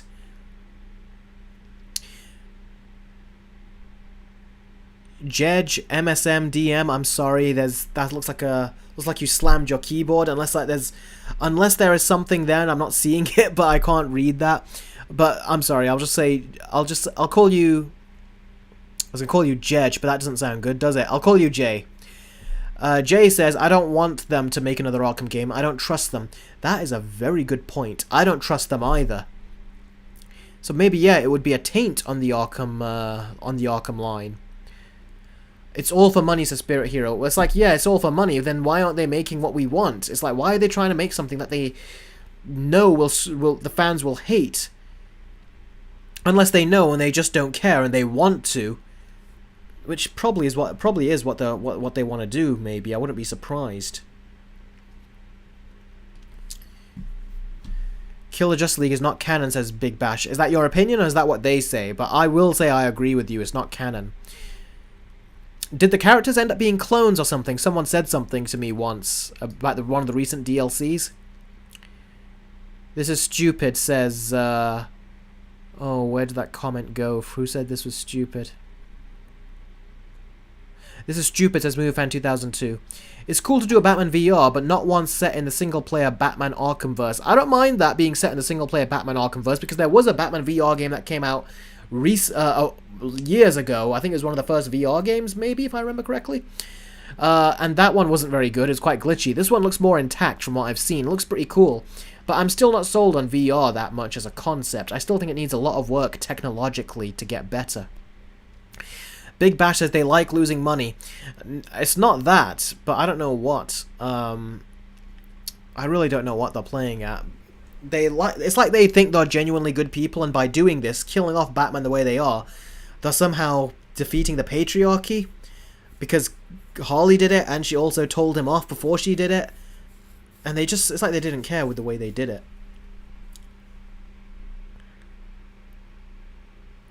Matthew says, maybe that YouTube money can get you a Meta Quest. Unless someone donates all at once and says, here, Eric, like some rich person. I'm not even talking about Jake or Sarah. I mean some rich person. I would not do that because that's a big ask from you guys. So whenever that happens, I'm like, the donations helps with the show and the channel. I wouldn't put it all into just a Meta Quest so I can play one Arkham game for that. You know what I mean? Although, that would be one heck of a commission if someone said to me, here, and then says, Arkham Game Review. But, yeah, that's a whole other kettle of fish. Fireboy says, Eric, what are you going to... Do you want to see a Superman game instead of an Arkham game? I think so, yeah. By the original Arkham creators, yes, I would, because we all was wondering what a Superman game would be like ever since we played Arkham Asylum. Then when Arkham City came out, we were wondering even more what a Superman game could be like. Then when Arkham Knight came out, we were like, okay, great, they've concluded Batman, now we can get a Superman game. But then years went by and we got Suicide Squad Kill the Justice League. Very bad. Jess says, Eric, I was talking about Shia LaBeouf as Sam Witwicky and James Franco and Will Rodman. Thing is, Shia LaBeouf was meant to be a funny character, a silly character, but... And he was serious too, so he wasn't completely silly.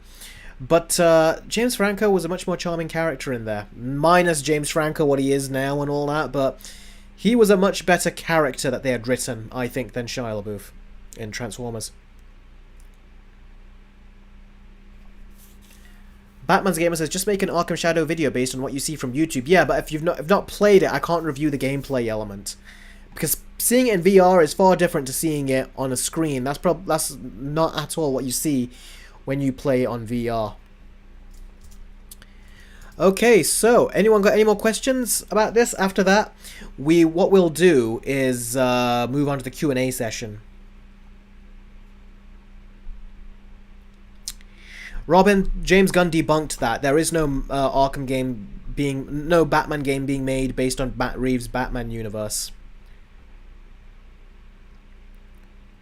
No, Matthew, James Franco's not in Transformers. Jess is comparing James Franco's character to Shia LaBeouf, who was in Transformers.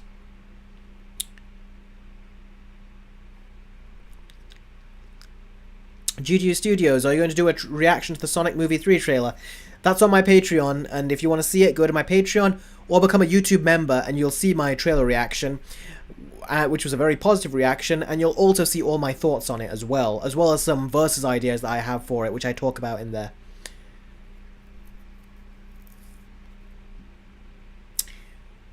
Okay then, so looks like the last thing I heard was Jess says Insomniac better not go through the same route as Rocksteady. I feel like they already have. We're just waiting for the worst to come. If you look at what they did in the end of the Spider-Man 2 game, they were showing telltale signs that they are going downhill, and that it looks like they're trying to push Peter Parker out and bring in Miles and a couple of other like diverse Spider-Men in to try to replace him. It looked like that at the end of the second game. So people are losing trust in them, myself included. Alright then, so Q&A time. So Khan, you know now that you've got your time code for the Q&A. So you know the drill. Ask me any questions you want. Within reason, of course. Eric, I was asking earlier, would you just stick with the earlier Batman? Arkham games, mainly the first 3 games, and Arkham Origins. Yeah, I would stick with those. Well, I would stick with those. I'm happy with them. Very happy. Pop Culture Fan says, Eric, I'll be going, but I'll be back. Okay, no problem. See you in a bit, bud. Let's see. JWK says, where is JWK's message gone? I will say, out of all the villains that they could choose, they chose Ratcatcher. Really? That is kind of funny. I forgot to mention that. Yeah, Ratcatcher is the villain in this. Bizarre, isn't it? Sarah has done a $6 super chat. Thank you very, very much, Sarah. She says, do you have a movie that you first heavily disliked, but grew to appreciate after some time? If so, what movie? Ooh, that's a very good question, Sarah. You're really coming in with the good questions. You really get me to think. A movie that I really disliked, but then... Yeah, we talked about it. Cloverfield. The reason I really did not like Cloverfield when I was younger is because I wanted a big monster movie where you see the monster and everything. But instead they did a very gimmicky experimental movie that was like the Blair Witch and you could barely see the monster. When I was younger, that was not what I was looking for. I was looking for a big monster movie. Because we didn't get many of them except for the Godzilla film in the 90s. Was it the 98 Godzilla? However, since then, you know, many years later, we got Godzilla, the first one, which was crap in many ways, because we didn't even see Godzilla in it. But we got monsters and some monster battles. Then we got Godzilla King of the Monsters, which I really liked. And I got my monster battles in there. And then we got Kong Skull Island, where I got some more monster battles. And then we got Godzilla vs. Kong, where I got some more monster battles, and I was very satisfied. So around that time, I thought, okay, now let's go back to watching Cloverfield, because now that I've got my monster fix, now I am more open to watching something that has a gimmick attached to it. You know, something more experimental about monsters. Back when I was younger, I wanted those proper monster movies, but now I'm willing to be more open to something more experimental. So I watched Cloverfield on my projector, right over here actually, and as I was watching it, I was like, wow, this is actually a lot better now that I'm older. Like, so I went from really not liking the movie, especially with the way it ended, to loving it. Especially if you watch it on the projector, and if you watch it with surround sound. It is really great. The reason it's also great, really great to listen to, is because you watch, is because it's on the big screen. You'd think a found footage movie would be better on a TV screen or a computer screen or something, but trust me, with Cloverfield, it is one of the only found footage movies where it's better to actually watch it on a big screen. Transformative experience, it really was. It's not the same on TV. Matthew says, I watched The Conjuring for the first time with my dad. To be honest, I found it pretty overrated. I really liked it, because it didn't screw over the characters in the end in a way that felt cheap, like when horror movies do it. They actually put them through the ringer, and they even harmed kids in there as well, and it was very effective with its scares. And by the time we got to the end, it was really fun. I was like, okay, this is a good one. It was touching when the way it ended. Could have ended on a bit more of a high, I think, in terms of, like, you know, when the threat was over, but I still really enjoyed it. JWK says, literally, my first introduction to Ratcatcher was in, Batman Dark Tomorrow. Oh, I'm so sorry, buddy. Side note, don't play this game, ever. I know, it's meant to be one of the worst Batman games ever. I've not played it myself, but I've seen reviews of it when YouTube was in its early years. And yeah, I've heard it's very bad. Ooh, Jake says, would you be into a video game based off Batman Beyond with a stylized look and open world? Yeah, I'll be very open to that. If they make something like that and an open world that's stylized, yeah, I'd be so into that. Really, that sounds fun, Jake. Now that you said it, I want it. Yeah, Deadwolf, MCU Quicksilver does run very slowly. MovieFan 2002 says, Eric, have you read the Avatar The Last Airbender comics that are set after the events of the series? Yes, I have. I have read, not all of them. I stopped at The Rift. I still have to read that. But yeah, I read The Search. The Promise, then The Search, which were good. It was really nice to see those continue, but I would have liked to have seen it adapted into animation. It's such a sad that we didn't get that. So yeah.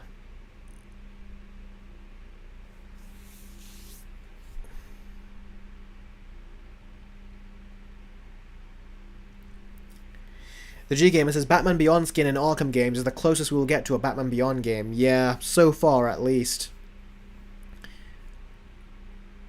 The Time Shadow says, not gonna lie, I actually miss movie tie-in video games. I know that's a bit early 2010s, but still.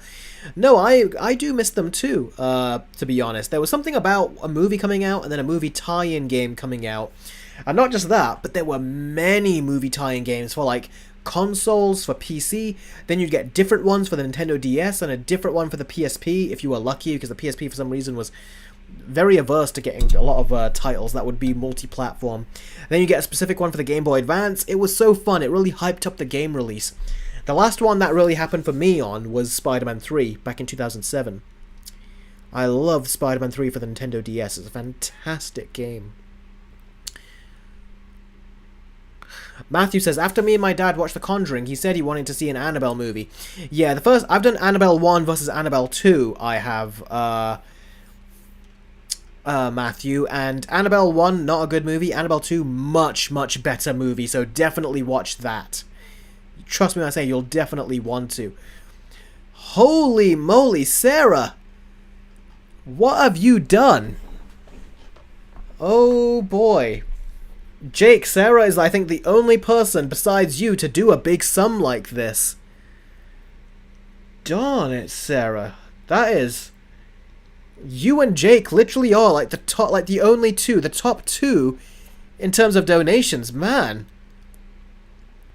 What I said, whoa, Sarah, is exactly what Spirit Hero says. Khan says, wow, Sarah, wow, I think you might be Jake when it comes to donations. She's not there yet, but damn, has she somehow, like, leveled up. Sarah, seriously. I'm gonna have to write that down right now. Right now.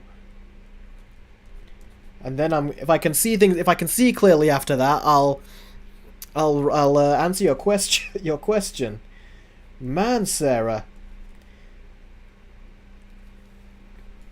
That is so generous of you. You've only been on these streams. Is this like your third stream, is it? Man, you really are coming out swinging. That I actually felt that punch. Let's see. What's your favorite TV show or movie starring DC characters that aren't really as famous or as popular as other DC characters? Mine would probably be the show Peacemaker. I heavily enjoy the characters and the humor of the show, but I'd like to know your opinion. Okay, what's my favorite TV show or movie starring DC characters that aren't as famous as the other ones? That's your question. Huh, let me think.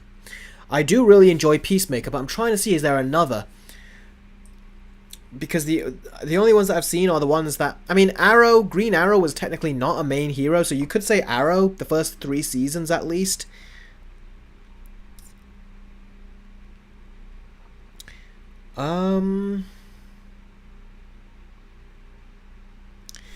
I did like Swamp Thing. It wasn't great, but I did have fun with Swamp Thing. I hear people say Watchmen is good, but that show got cancelled.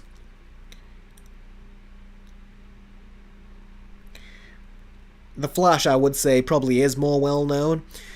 So yeah, I would say if I couldn't put Smallville or things on there, then yeah, I think, you know what, I probably will put Peacemaker, I'll probably put on there.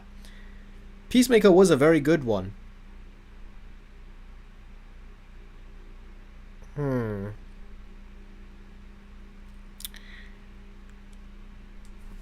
Yeah, I'll probably put Peacemaker on there, Sarah. I think I'll agree with you, Peacemaker. Peacemaker is a very good one, because I was thinking of saying Arrow, which I would choose Arrow. It got shit with seasons 4, 5, and onwards, but 1, 2, and 3 were genuinely good, especially the first 2 seasons, especially season 2, were so good.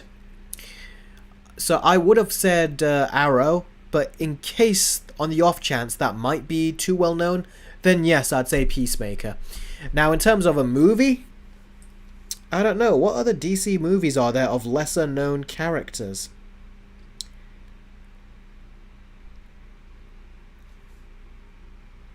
I'm not gonna bloody well say Black Adam. I'm not saying that. You know what I will say? I will say Shazam. Because Shazam was a really good movie, the first one. And he's not as well known. I mean, even Aquaman is more well known than Shazam. And I actually have done versus videos on Shazam, the first one, with Captain Marvel, and I also did a versus video of Shazam with Shazam 2. So yeah, those are my answers. Peacemaker and Shazam 1. If Arrow counts, then the Arrow TV show and the first 3 seasons of it, and Shazam. Whew, I hope that was that answered your question, Sarah, and I hope you feel very satisfied with that answer. Seriously though, Sarah. Jake. I'm just reading what Jake said here. Give me a second, I'll read it out. Man, I'm just looking at your guys' reaction to this. Well, Sarah, you turned 17 recently. Oh, happy belated birthday. Oh, congratulations on turning that age, Sarah. Happy birthday. I wish I could have said that to you. I wish I could have said that to you 3 days earlier.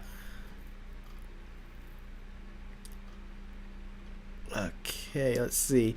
Jake's... I love what Jake says. Oh, Sarah said, that's a great answer. I'm glad you enjoyed the answer. That was a detailed answer for you I tried to give you. Jake says, you challenging me? Lol, just kidding. Let's not make this a contest. Anyways, Millie Bobby Brown is 20 already. I remember when she was like 12 or 11 in Stranger Things Season 1. I know, it It makes me feel old now. I remember there was a time where people said that about us. Like wow, you were like 10 when we saw you, and now you're 13, you look so much older, or 16, you look so much older. It's like, now I know what people mean when they say that.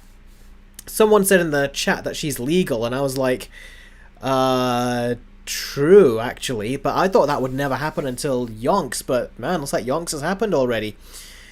And he goes, anyway, I think She-Hulk will be done justice with good writers. The Russo brothers are coming in. They are. Hang on a second, let me write this down. Almost forgot to write that down, Jake.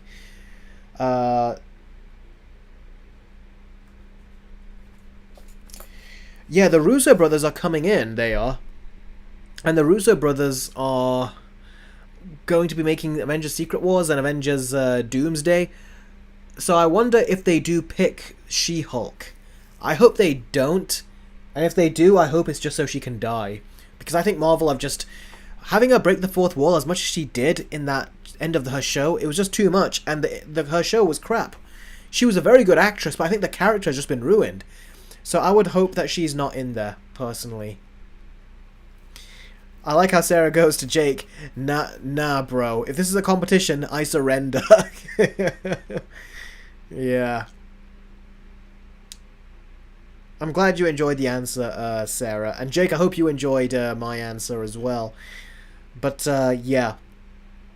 Yeah, she can be done justice with good writers, but they need to do extra good for her, for She-Hulk, to basically make up for all the crap that came with her show. They really need to, like, do extra good, I think. So if you ask me, that's what I say on the matter there, personally. But let's see what they do. The Russo brothers being back is a very good sign. Their last few movies, well, all the movies they've made post-Endgame have not been good ones. Some have been worse than others. Others have just been, like, unbelievably average. But I think that they could come back, and I think even they know they want to come back and come back in a big way with an Avengers movie, so I think they will do better with that. I think they'll take more care, I think. And they have got the original writers back, Marcus and McFeely. I think they've got them back as well. So yeah, it should all be good. Now I got a $5 super chat from MovieFan2002. Let me quickly check if there are any more Streamlabs chats. Nope, that's all good. Alright then. MovieFan2002 says, if there is one exciting thing about the Russo brothers directing Doomsday and Secret Wars, it's the action. Yes, the action they do is the best in the MCU. So yes, definitely, MovieFan. I 100% agree with you on that. Whatever happens with the movies, I'm expecting great action from them. And I'm hoping that it ages better, that they don't just do quick green screen stuff like they've done, because the action sequences from some of their previous movies, namely Infinity War and Endgame, are not holding up as well as they did. So they're starting to show their age, and the green screens are starting to become obvious, so I hope they do better with the CGI. Oh, Fireboys, I have to go, Eric. Take care, buddy. Thank you for joining the stream. Time Shadow says, I swear, if I could afford it, I'd be so getting in on this. Yeah, I know. I almost feel like just donating just big numbers just for the sake of it now, too, seeing Sarah and Jake at it.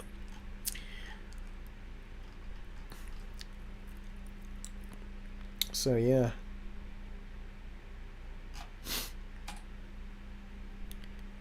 Jake says, imagine a character called He-Hulk. Yeah, exactly. I think some of us might just want to call Mark Ruffalo's Hulk that just for the sake of calling him that. Sarah, what are you doing here? I actually feel like I should tell you to stop at this point. She's done a $24 super chat on top of the one she's already done. Sarah, I am beyond words here. Seriously. I said this to Jake before, when Jake was donating a lot, and I'll say it to you. If I saw you in person, I would give you a hug for your generosity. I said it to Jake, and I really mean it when I say that to both of you. It's like, seriously, your generosity is beyond words. I did not expect any of this when I was doing this live stream, but thank you very much for supporting the channel, supporting me, and helping me do what I love to do. So, thank you very, very much. Like, generosity like this is not something that that comes very often, so thank you very much. Sarah says, if there is a movie that's generally really bad, but there's one thing that's really good and it makes up for everything, what would that really good thing be for you? For some, it's visuals, others it's the acting. What about you? That is a really good question. And I feel like I might have multiple answers, but the problem with those kinds of movies is that they are usually quite forgettable. But I will say, there is a movie that I generally did not like all that much, and it was Final Destination 5. I don't know if you've seen the Final Destination movies, but they're horror movies where people survive a devastating event. You see them go through this devastating event, and they die, and it's usually a big-scale event, like a bridge collapsing, a roller coaster malfunctioning, an aeroplane, or whatever. It malfunctions, everyone dies, and then the last person to die is the main character, and the camera zooms into their eyes and comes out of their eyes before the accident. Basically, the main character has seen a premonition that they are all going to die on by this accident. And then what the characters do is they have to try to find a way. Several of the characters get off of that accident, and the accident happens, and a bunch of other people die, but a good handful survive. Then there's this force like death, like the Grim Reaper, is kind of coming after them, trying to kill them in the same order they would have died in that accident, and they need to try to cheat death. Now, I liked the first movie a lot. The second movie I thought was okay, even though people seem to think it's better. I thought the third movie was decent. The fourth movie I thought was crap. I didn't like it at all, and it was during the 3D craze where they were trying to really go crazy with the 3D. And I thought the 3D made the deaths look cheap. Then there was the fifth movie. The fifth movie was better than the fourth, but when it was all said and done, as we were coming to the end, I was like, there really wasn't too much of a point for this. So this movie is not bad, but I'd say it's pretty bad. It's like, there's no reason for it. Why should I feel like there's some cool deaths, but did I need to see this movie? And it's Tom Cruise knockoff that it had? I was like, no, I don't think so. But then the ending happened. And the ending, I'm not going to say what it is, but it managed to tie itself in to one of the previous movies. And it did it in a way that was so smart that it just hit me. And I was like, oh wow. The movie, all of a sudden, I realized, hang on, it's a prequel this whole time. And I didn't even notice it. And then a bunch of deaths happen. And normally that's what I hate. I hate deaths happening at the end of a movie. It's like, why root for characters if they're just going to die in the end with a twist ending? This is the first time. I loved the twist ending. I loved that it killed off all the characters in the end. And it made sense. And it tied back to one of the previous movies. I loved that. That fixed the movie for me. And it's because of that ending, I actually have rewatched that movie more than once. So, if you want to know a movie that I thought was generally bad, but then I enjoyed it afterwards, it's this movie, Sarah, right here. I'll show you the poster for it. It is Final Destination 5. This is that movie. Basically, perfectly fits your description. So when you said if there's a movie that's generally really bad, but there's one thing that's really good and it makes up for everything, it was the ending for this movie. It really was. I loved the ending for this movie. And what would that really good thing be for you? It was the ending. For some it's visuals, others it's the acting. For me, it was the ending. That was a great ending. And that was a great question, Sarah. A really good question.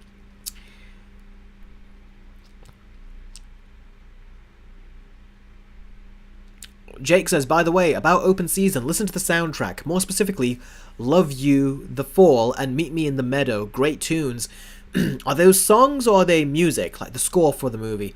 And also, is it good in its own to listen to, or is it better once you've seen it in the movie, then you listen to it after the fact? Is that what makes it better?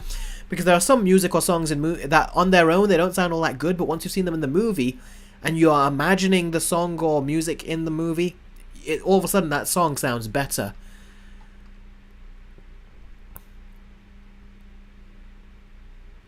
Sarah says, I literally just do it when my questions don't fit. Oh, is that when you do the super chats and things? Well, that technically is where the super chats are supposed to be. Also, Sarah, just to let you know, I've let other people know, and I'm sure I've let you know as well. But if you do big donations, the best place to do it is on the Streamlabs that I've pinned in the chat.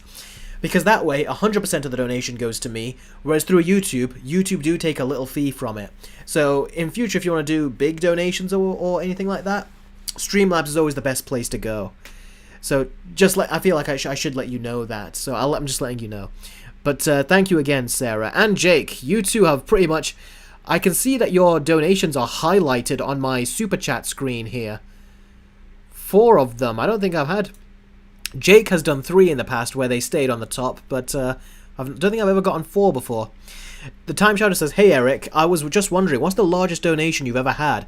I was wondering because you write them down." The largest donation I ever had was from Jake, like undoubtedly. Let me see, I gotta scroll through here. But yeah, Jake has done a lot of them. Once he did, was it like in the 200 range? Let's scroll through. At the beginning I wanted to try to hide when I was writing these down, just for my own records. But I like how you guys have all spotted it, and you're like, oh, you've written it, so let us know. I've done this before as well. I've told you what I've written. Let's see here.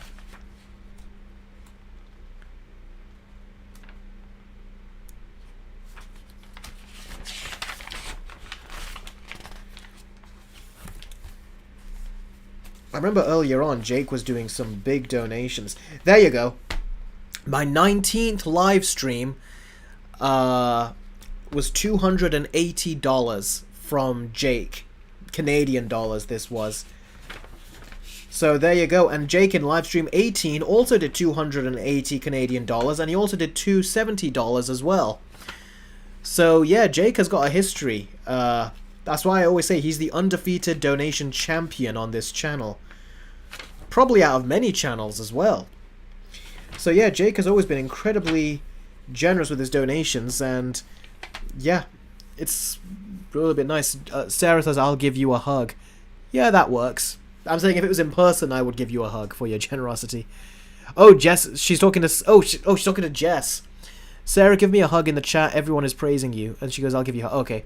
I thought you were responding to my hug thing earlier. Look at that. Sarah and Jess are becoming friends in the chat.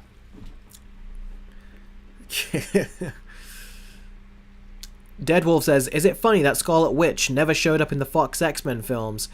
I'm kind of glad. I don't think she would fit with them. She definitely felt like an MCU character more than she did a Fox X-Men character."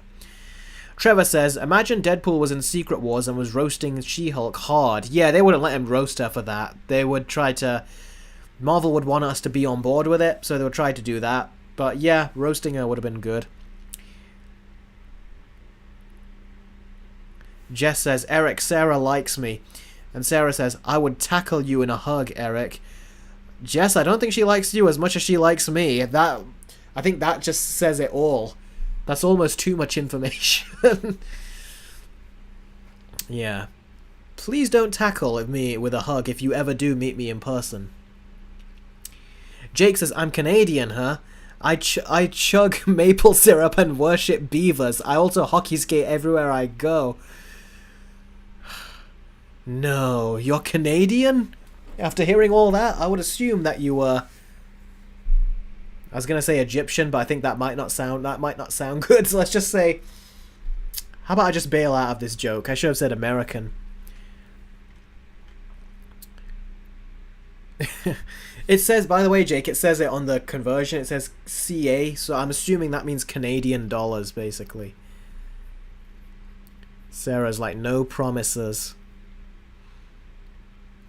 I remember you commented. I think you deleted the comment, but I wasn't able to respond to it because it was deleted. You says, when I says you should, the first time I told you, I said you should come onto the live streams, and you said, "Being invited to a live stream by the Eric Carter, how could I resist or say no," or something like that. And I was going to respond to that comment, and I think you deleted it because it wasn't there no more. So, but yeah, no, I'm glad. That one little interaction we had on that video where I says, "Have you been a subscriber to the channel?" And you said that you have, but you've commented a long time ago or something. That one interaction has led to you being on these live streams. Yeah, I'm surprised you didn't come to these live streams before. It's like... I had to, when I gave an invitation, it's like, is that how I get more people on? By giving invitations? But I'm glad you're here. The chat has... You've only been here for like 3 or 4 streams, but the chat has fully embraced you as like a member, as if you've been in all 40 plus of these live streams. So, all of you are much loved, and including you, Sarah, who is very new, but you feel like you've been here from the very beginning. Movie Fan says, Eric, which daughter confronting father scene was better? Katara confronting Hakoda or Gwen confronting George? Which Gwen are we talking about here?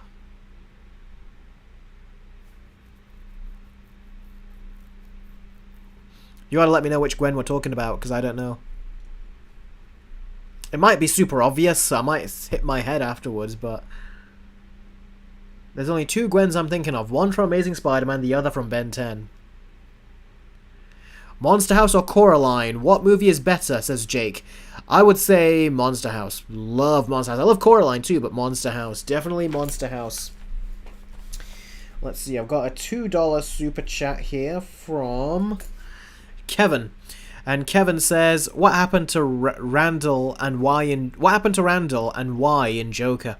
Randall is the one who gave Arthur a gun, and then when Arthur dropped the gun in the hospital, you know, with the kids there, Randall basically told the boss that I think Randall was asked by the boss like about Arthur or something, and he says that yeah, I don't know, man. Arthur was asking me around for a gun, so, and Arthur was trying to say it was for my act, it was a fake, it was a prop, and then he goes, that's BS, Arthur. Randall came and told me that you were looking for a gun from him, so that's why.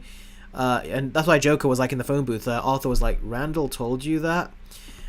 He got pissed off because Randall wronged him in a way. Randall ratted him out. And then Randall was saying, the cops didn't ask you any questions about me, did they? Or whatever. Like, he wanted to find out that he was not in trouble.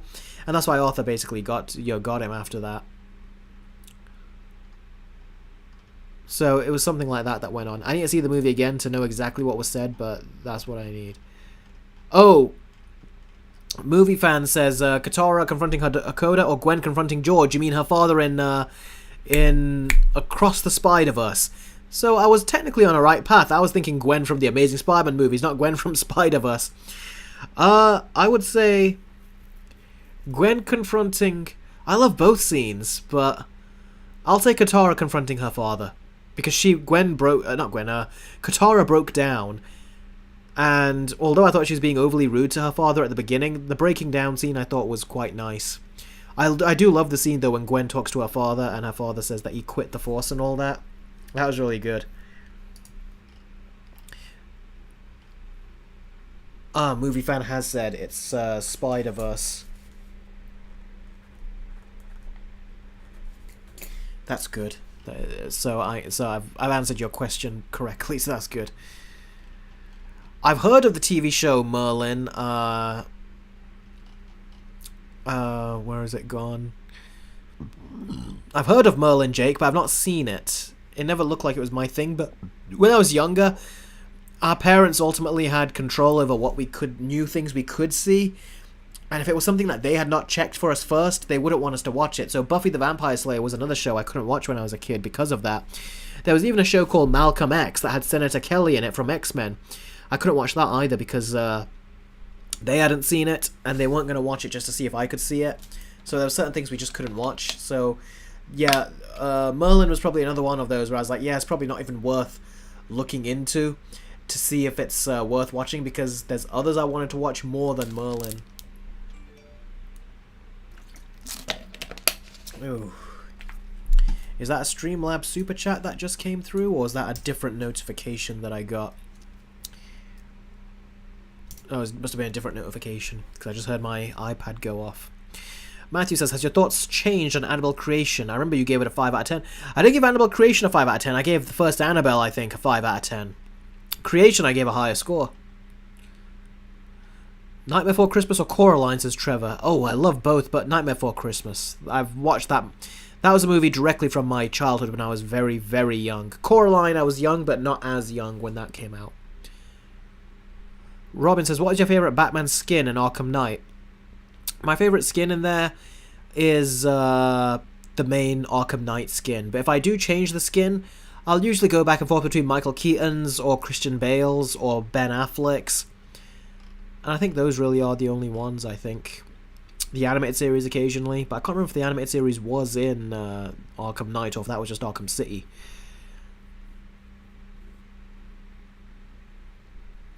The G Gamer says, "Can I ask? Is there any YouTube web series that you have watched or used to watch?"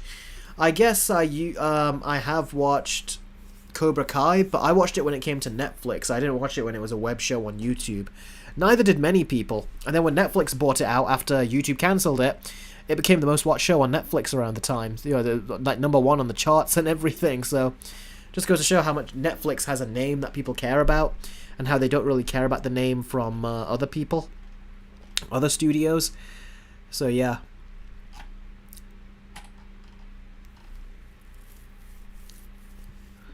If Deadwolf says, if Disney got Sonic, they would have Sonic run very slowly. Yeah, they wouldn't, because Sonic took inspiration directly from the Fox X-Men movies, like Days of Future Past in the first Sonic movie when he was running around and everything was frozen in that bar.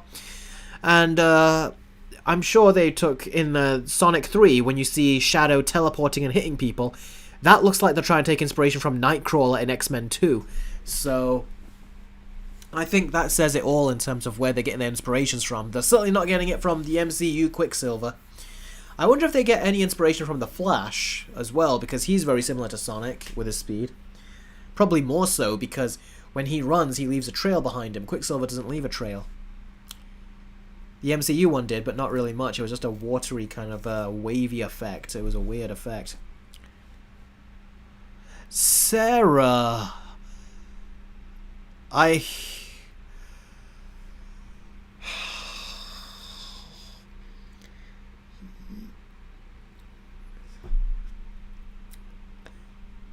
Oh. You're very kind, like I keep saying, but I almost feel guilty with the amount you're donating. Let's see here. Jake, what do you have to say to all this? Do you now, Jake, do you understand now how we react to you? I don't know if Jake is still in the chat. They'd have him have no emotional stuff. Jake, do you see now how we normally feel when we see you, like, drop another big donation in the chat? How it just takes us all aback. Sarah, give me a second. Let me write this down. The list is getting bigger here. That's $60 donation. Sorry, I just stared at my studio lights right there. My eyes just see a bunch of dots now. Give me a second to recover, then I'll read your message. I like how everyone else is reacting to Sarah. Sarah, that's probably enough for today's movie fan. Time Shadow says she is catching up to Jake. She kind of isn't, this particular one. Jake says, yeah, I get it. It's nuts. Looks like Sarah, now, because of you, Jake has got to experience what it's like when we keep seeing him donate. I don't know what to say, Sarah. Seriously. I don't even think a hug would be enough. Probably have to give you 2 hugs. It's like, give you 1 hug and then 1 hug is over. It's like, alright. Okay, here comes the second. No tackling, hopefully. Okay, Sarah, let's see what you're asking. Let's see. What's a movie that had a bad ending and you wanted to be mad about it, but it just made so much sense and was too good to not like? And yes, I did delete it because I thought the conversation was over and I didn't want to drag it on. Oh, that's okay, because the conversations like those, they're nice. I usually occasionally when I go back to my videos and I look at the I scan the comments like that are always very nice ones. They're good memories, so I'm always going to remember the memory of sending you that comment saying, join the stream. I'm always going to remember that as technically our proper first meeting, technically, in the comments section. I always have that first, noticeable meeting with my viewers, and it's hard to keep track of all of them because there's so many of you, but there's times where I just have one that just sticks in my mind, and that is one that will really stick in my mind, Sarah. I'll always remember that one.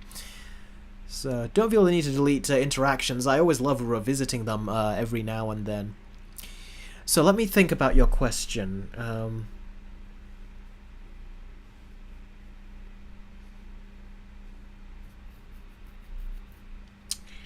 That requires me to think about that one. Let me think.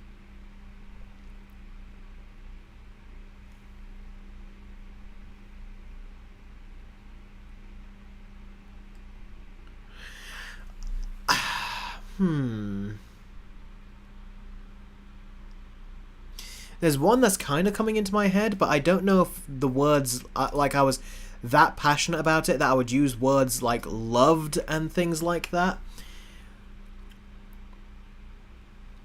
I'll say one. Spider-Man No Way Home. You know what? Let's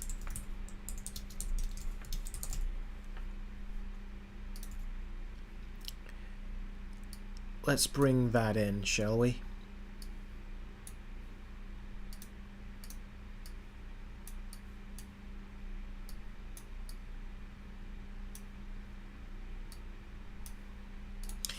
This is the one that's coming to my mind right now. When you said what's a movie that had a bad ending and you wanted to be mad about it, but it just made so much sense and was too good to not like, it was the ending to this.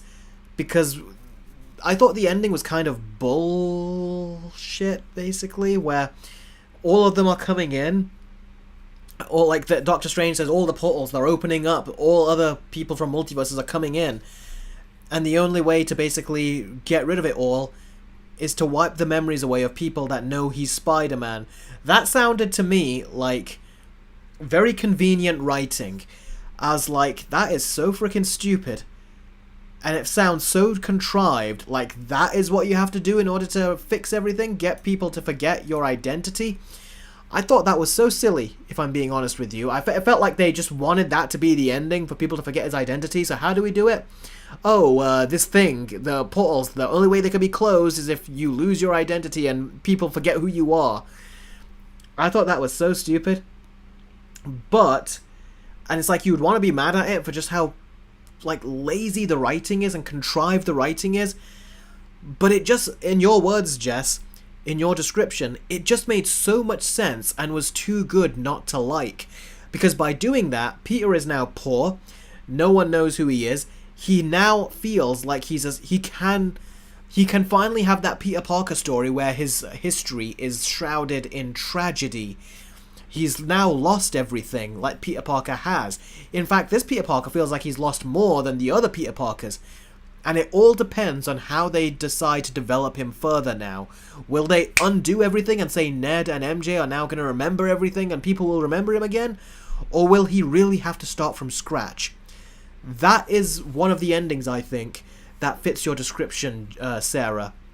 A movie that had a bad ending, and I wanted to be mad at it, but it just made so much sense and was too good not to like, because it made him finally the Peter Parker and Spider-Man that I wanted for all this time from the MCU, but we weren't getting.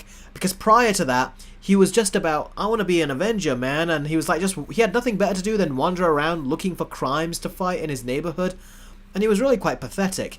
Even, I always said that he was more like Iron Boy, and, or Spider Boy, and Tom Holland was like, I prefer Iron Man Jr., so I really do think that they did not get Spider-Man down at all. Even him and his Aunt May were never acting like Uncle Ben. They had even lost an Uncle Ben. They were always acting like Uncle Ben never existed to them.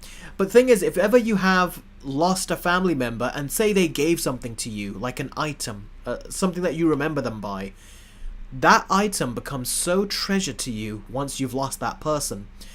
And for Peter Parker, I think it probably was that briefcase he had in Far From Home when he wanted to go over, was it abroad? So he could tell MJ how he feels and all that. That briefcase said Ben Parker on it. So that briefcase is supposed to belong to his Uncle Ben. But then when Mysterio came and that big water monster happened, he lost his briefcase. But he never cared about it. What they should have had was a scene in there where he was distraught. This was the last thing I had of Uncle Ben's that he gave to me or that I own of his, and I've lost it. It's gone. That should have hurt him. But it didn't. It keeps making me think, so did Uncle Ben mean anything to this Peter Parker? I also thought Tony Stark didn't mean as much to him in Far From Home as he should have. You know, when Tony Stark died. I think he should have meant so much more to Peter Parker than he actually did. And he didn't mean that much to him, I feel. Clearly he did feel for him, but I didn't think the writing illustrated that in as much of an emotional way as they should have and could have done. So, to see the ending in No Way Home finally take Peter Parker and make him Peter Parker, who has all this tragedy behind him, as opposed to the Peter Parker before, who just didn't have anything to worry about. Even Aunt May had nothing to worry about. It was just all about how attractive Aunt May is. The Russos made a quick joke about it in Civil War because we were all thinking it, but Marvel were like, oh, is that a joke? Can I use it over and over and over again? And that's all Aunt May was in the Tom Holland Spider-Verse. She was just the hot aunt that everyone would comment on her hotness. That was it. She never had like the emotional core to her like the Aunt Mays before had, or at least attempted to have. And I love the Aunt May from the Raimi movies. And then they tried to make her seem like a more loving aunt, but she really wasn't. It felt like it's like they only are now trying to give her this wiseness to where she says to Peter, with great power there must come great responsibility. But I was like, I'm glad you said the line, but she doesn't seem wise enough to come up with that kind of wisdom. Uncle Ben did in the first movie, but she doesn't. But they tried to say that, no, she really is coming up with this wisdom, and I did not buy it. I thought that was kind of lame. So that's my thoughts on that, Sarah. Again, a very good question. Really good question. It made me have to think and explain No Way Home in a way that I don't think I quite have explained it before. So thank you very much, Sarah, for your question. That was a beautifully asked question. Really smart question. Big Bash says, Eric, how do you feel about Daniel constantly bringing up Mr. Miyagi in every situation? I love it, because Mr. Miyagi, I feel like if that Pat Morita, the actor who plays Mr. Miyagi, if he was still alive, they would have put him in Cobra Kai, but he's not, so that's why they can only reference him through clips, through his advice, and things like that. So anytime they reference Mr. Miyagi through Daniel looking for advice from him, not only does it feel perfectly natural to what someone would really want to do, but it also feels like Pat Morita is in the show, even though he's not. Especially when his advice comes up in a form of a flashback, and it plays into what Daniel is going through. I love it every time they do that. I always enjoy it. I haven't seen how they've done it in the latest season, but usually I always enjoy it. Oh, is there an ad, Sarah, everyone? Sarah says, Jake, me and you, we can team up and make Eric rich.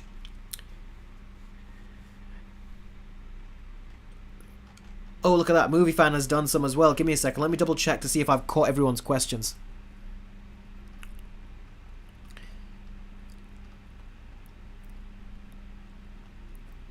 Okay, let's continue the questions. I watched Borderlands. It was bad, says Sarah. I've not seen it, but I want to, just because I want to see how bad it is. Sarah says, it wasn't terrible, I could watch it. But it wasn't as good as it could have been. Okay. Let's see. I like how Sarah goes, well, I got money. And then Jake's like, I'm sure you do. Pop Culture says, Eric, smile. I do smile, what was it? Big Bash says, Eric, remember when Accelerate stopped time? I vaguely do. What episode was that when he stopped time? Movie Fan 2002 has also done a $2 super chat and says, do you think Shadow is going to kill James Marsden? I don't think so. I'd be surprised if they go that dark. I would like them to, but I don't think they're going to. But wouldn't that be cool? Do you know what I would like? If Shadow in the game, apparently you can choose whether to go the good path or the bad path.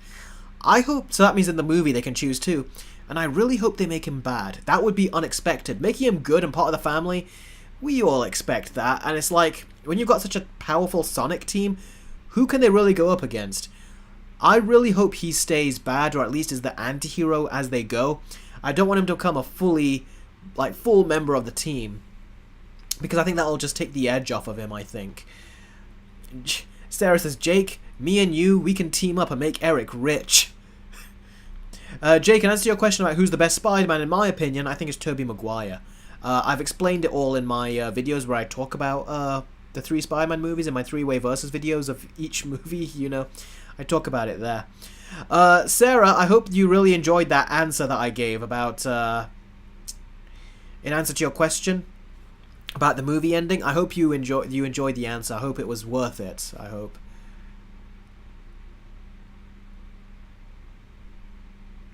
Oh.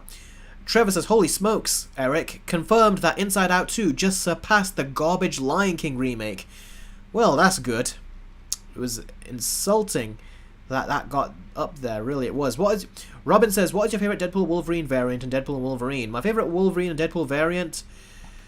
Wolverine variant is the one that was in that post-apocalyptic world and had lost an arm. And close to that was the one going after Hulk. And yeah, that's basically it. Also, oh, Nice Pool was pretty cool though. I think, yeah, Nice Pool, I'd say. Oh no, that's oh yeah, you're talking about the Deadpool variant. Yeah, Nice Pool, was that what he was called? He was really funny every time he showed up. And Deadpool loved Dogpool, and then he would say hi, and then it's like, son of a bitch. Like, he wanted that dog, and anytime he showed up, Nice Pool, he knew that he couldn't get the dog. Good question, Robin. Very good question.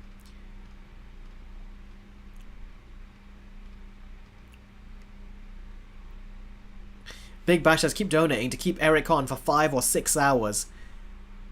And Sarah says, you got it, Big Bash. Sarah, I don't know how you can donate more. That's... You've outdone yourself this stream.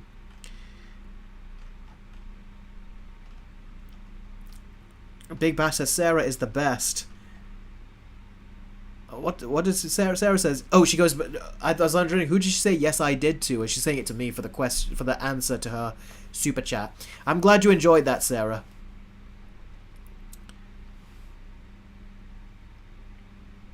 Yeah, Ronan Pool was pretty good. Although, did he have baby hands because they cut his hands off? Or is that just what he always has, baby hands? Pop Culture Fan says, Eric, about the smile comment, I misunderstood Sarah's. I thought it was about a movie you liked but was ruined by the ending, and I thought about your top 5 worst movie list of 2022. Yeah, but she says... she talked about the ending that made sense. The ending for Smile didn't make sense. That was the discrepancy there. So I couldn't bring that one up. Although it did cross my mind until I realised it didn't fit her question. Robin says, who is your favourite character from Death Note? L. L was great. Jay says, Eric, what's your favourite Avatar episode other than the final minds, than the finale? Let me just read that again. Eric, what's your favourite Avatar episode other than the finale? Mine's Basic with Zuko alone. Zuko alone was great. Besides that, one of my favourite episodes, I'd say, is the Fire Lord and... What was it called? The Fire Lord and something, where him and Roku's story was going on.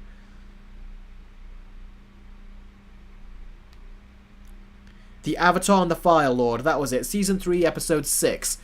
That is one of my favourite episodes. Another favourite episode of mine is the one where you... the episode where Zuko and Aang's backstories get explained. Aang with the monks, and Zuko with, you know, how he got the scar. That is also a favourite episode of mine too.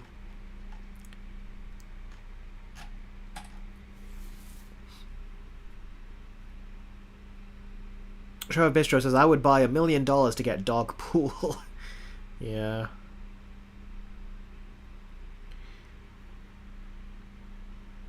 Trevor says, ever watched the show called The Goldbergs? I think I've heard of it, but I've never seen it, no. Oh, Mad for Song says, they cut his hands off during the fight, the Ronin Pool. Okay, that makes sense. I must have missed when they cut his hands off, because I just saw heads being cut off and people being swiped. A lot was happening in that action sequence. Jake says, by the way, have to go now. See you later. Oh, thank you, Jake, for joining the stream, and thank you for your generous super chats. Like I said, I always appreciate your generosity. And really, buddy, if I saw you in real life, I would give you a hug for all the donations you've done. You've been a huge supporter of the channel. I really appreciate it. So, thank you very much, and take care. I'll see you soon, buddy. Rohan's back. Great to see you back, bud. Khan says, hey Eric, what are your thoughts on Jurassic World Rebirth and the premise of the movie? I personally think they need to adapt the first novel to Jurassic Park and make it into a horror movie. Yeah, an R-rated horror movie, lower budget version would be nice, wouldn't it? I think. I did not read what it's about, but I did see a couple pictures, and Scarlett Johansson is in it. It's being directed by Gareth Edwards, was it? Gareth Edwards? There's Gareth Edwards and a Gareth Evans. I always get confused between the two. I think it was Gareth Edwards. We'll have to see what it is. I don't know what the story is, but from what I saw of those pictures, looks interesting, but we'll have to see. Aaron says, do you have a celebrity... where is it? Aaron says, do you have a celebrity crush, Eric? Celebrity crush. I think Elizabeth Olsen I had a crush on at times. Scarlett Johansson, again, was also, back in the day when she was Black Widow, was also a looker. But they've kind of gone. It's like you always... That's the funny thing with these crushes, celebrity crushes. You have them and then they go. They never really stick around.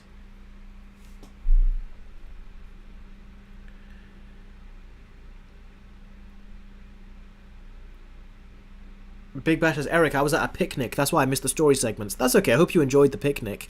Usually you're always at the gym when I'm doing these live streams. Sarah says, man, my iPad died while I was stripping out a donation. Maybe it's a sign, Sarah, because like I said, you've outdone yourself this stream. I'm almost scared to think what your donation amount was as well after that. Big Bash says, pray for Sarah's iPad. It's okay, take your time. You can put it on charge or whatever you want to do. You can take your time, Sarah. I'm not... I think you've outdone yourself with donations. I appreciate, like I said, I always appreciate what anyone can do, but you really have outdone yourself this stream.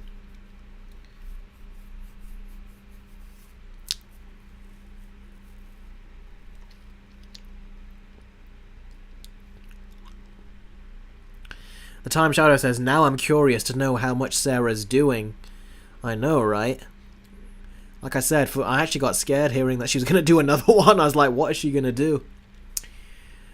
But like I say, that's always up to the person. You think we'd be used to it now after Jake has been doing it for so long. Still gets us though, doesn't it, all the time? What do you think of Watchmen? I thought the movie was okay. I didn't love it. I don't know. Watchmen to me is just too dark. Like, have you ever watched a movie where you're like, that's just too dark? I don't like the fact that it's got violence and sex back to back. I don't like that Watchmen has that. It's just, it feels gratuitous the way it's done, and it just felt like we weren't watching an actual movie as much as we were watching just what Zack Snyder likes, like his fetish. So I didn't like that it was just basically that. And superheroes that can only really fight, like get it on when they fight, that is messed up to me. And then Zack Snyder says that Bruce Wayne was molested in prison is how he imagines it. He's just a mess of ideas, he is, seriously. And he said something else recently that also got many people annoyed. What was it that he said? He said something recent. Oh yeah, about superheroes being incestuous and stuff. It's like he's just a weirdo, Zack Snyder. He really is. I'm glad he's not making his universe anymore. After hearing him say this kind of stuff, he's just weird. That's okay, King of the Monsters. Don't worry about that. Alien vs. Predator Requiem, says Trevor Bristow. For what? And what is that a response to? Bad movies or something? Because that was a bad movie. Had some good fights, but a bad movie. It didn't even utilize the Predator's rules properly. Yes, Big Bash, I do think sex scenes are unnecessary in movies, and I don't like when they're gratuitous as well. If it can be done in a way that forwards the story, then great. But if it's done just for the sake of being done, like a lot of them are in Hollywood, because as they say, sex sells, then no, I'm not into that.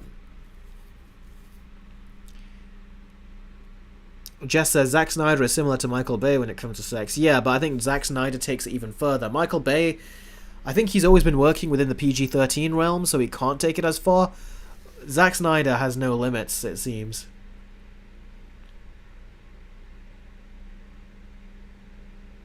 Robin says, have you seen any of the old black and white Universal monster movies like Dracula, Frankenstein, and the Mummy? No, but I really want to.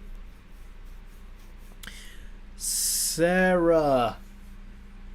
Ooh. Sarah is at it again.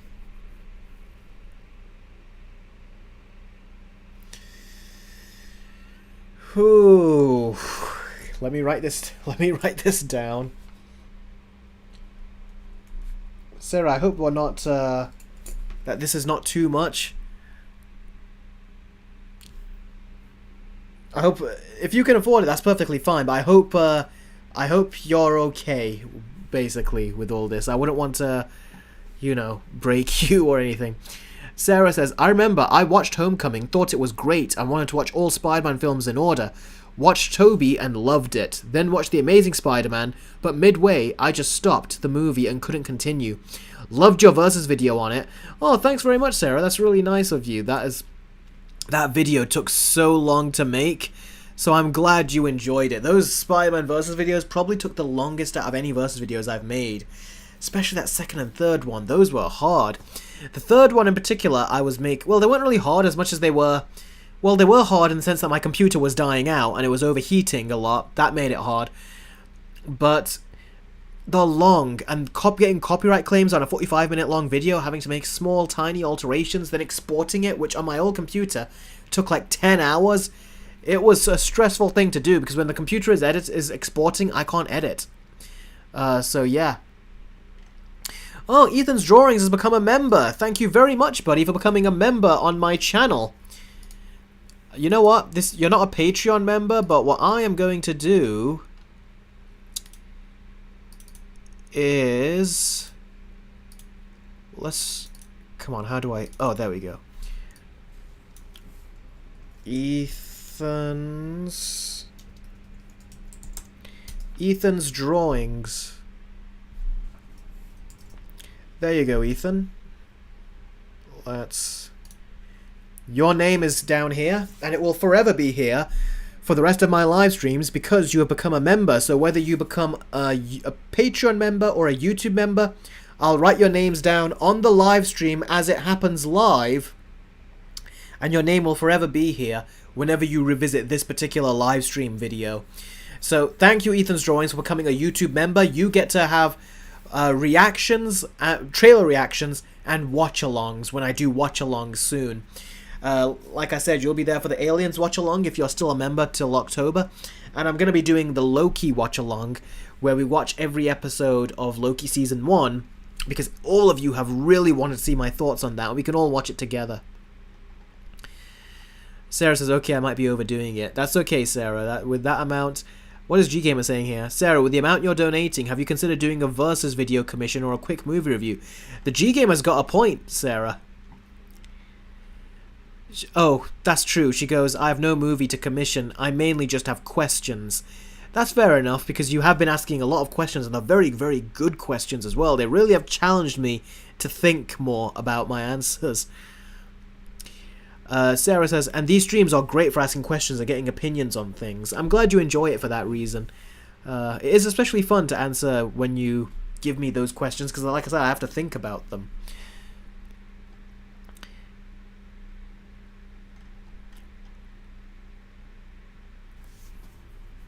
And by the way, this is for anyone, so if anyone becomes a patron or YouTube member as I'm live streaming, I'll put your names on there as well, so it's not just one person's name that has to go on this. So, let's continue. Ethan's Drawing says, thanks, Eric. Told you I would join YouTube members. Yeah, and look at it. You've got an emoji next to your name, and your name is green now, so whenever you comment, I'm going to see you a lot clearer in here, just like when I see Elite. I'm going to be seeing your name here a lot more easier for when you're asking questions, so... Thanks for the donation. Like I said, these all really help. Not just for this one stream, but I hope I can have a community of you guys on the join section. So that way a lot of us can get along, do these watch-alongs together. So it won't just be like one or two or three of us. It'll be like a whole group of us. Every week is what my plan is. Every week we do watch-alongs. That's 4 in a month. And you'll get a lot of mileage out of that. And we can have a lot of, like... dedicated time together with all of us. Loki Season 1 was great, but Season 2 was incredible, says Trevor Bistro. Well, we'll talk all about it after I watch Loki Season 1 on Watch-Alongs, which is exclusive for YouTube members. Live streams, these will be. So we get to watch it live together, and then we also get to talk about it when the episode is over.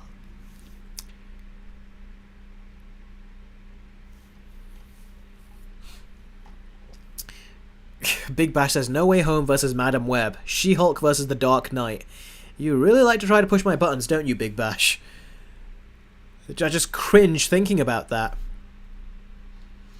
Trevor, when I watch Dune Part 2, I'm going to be watching it on my projector, not on my computer monitor. So Maybe Doom Part 2 is a better movie I watch on my projector, maybe. Matthew says, what's your thoughts on Daniel Craig's James Bond movies? Casino Royale was good. Quantum of Solace was crap. Skyfall was really good. What came out after that? Was it Spectre? I didn't really like Spectre all that much. And then the other one that came out was the last one that came out. What was it called? No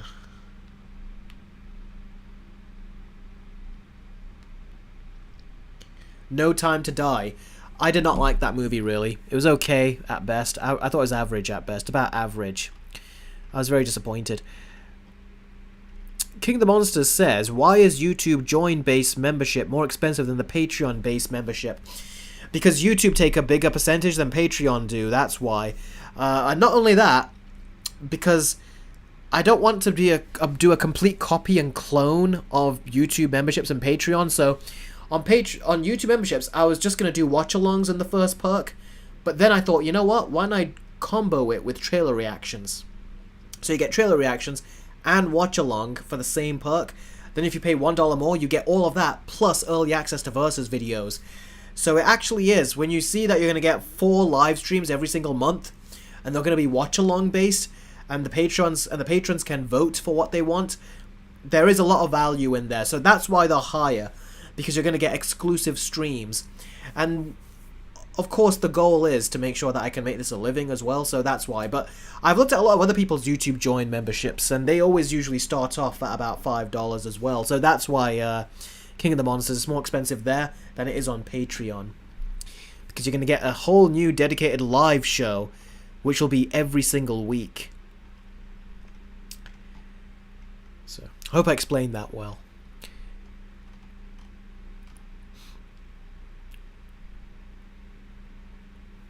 The Dark Lord says, you guys trying to torment the captain that badly. It seems to be a weekly tradition at this point, doesn't it? The Last Jedi versus Captain Marvel. That's actually not as bad a comparison, you know. That's actually a pretty good comparison. Rohan says, I just recently watched X-Men Evolution and the show is good. Very, very, very good. I give it good points for that. Yeah, I'm on Season 2, the finale for Season 2. And then I need to watch Season 3. And I think, did the show get cancelled at a cliffhanger? Did it? I think I heard something like that.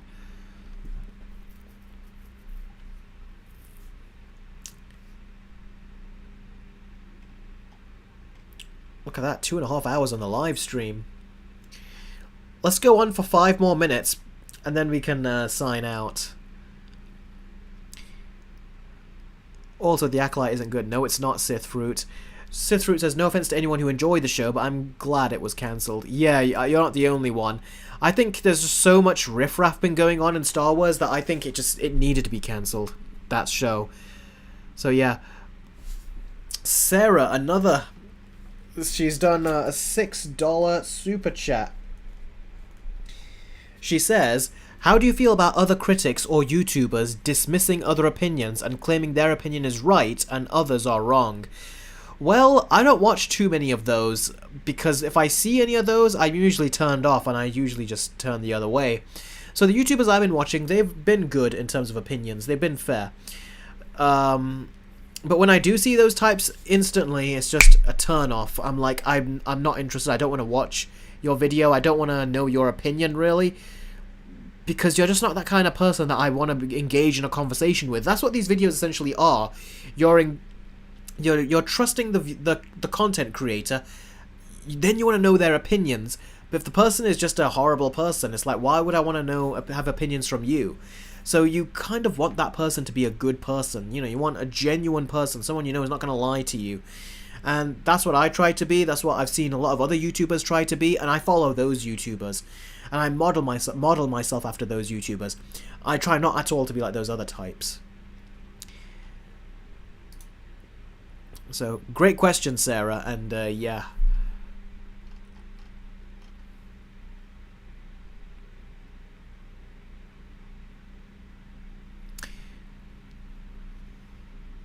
Time Shadow says, 5 more minutes, we need to hold him hostage. Well, what you gonna do, Time Shadow? You just told me that you can't keep me hostage this time. It's like the ghost. You're kind of like the ghost in The Conjuring, except it's in reverse, and I'm the ghost to you. In The Conjuring, it's like you'd always ask the question in the first Conjuring. It's like, well, why doesn't the rich family, why doesn't the family who's living in the haunted house just leave? And the reason why is because in The Conjuring, they're poor. They can't afford to leave. And that's where people laugh about The Conjuring. It's like the ghosts are like, ha ha ha, what are you going to do now? You can't leave. We've trapped you in your house. You're poor.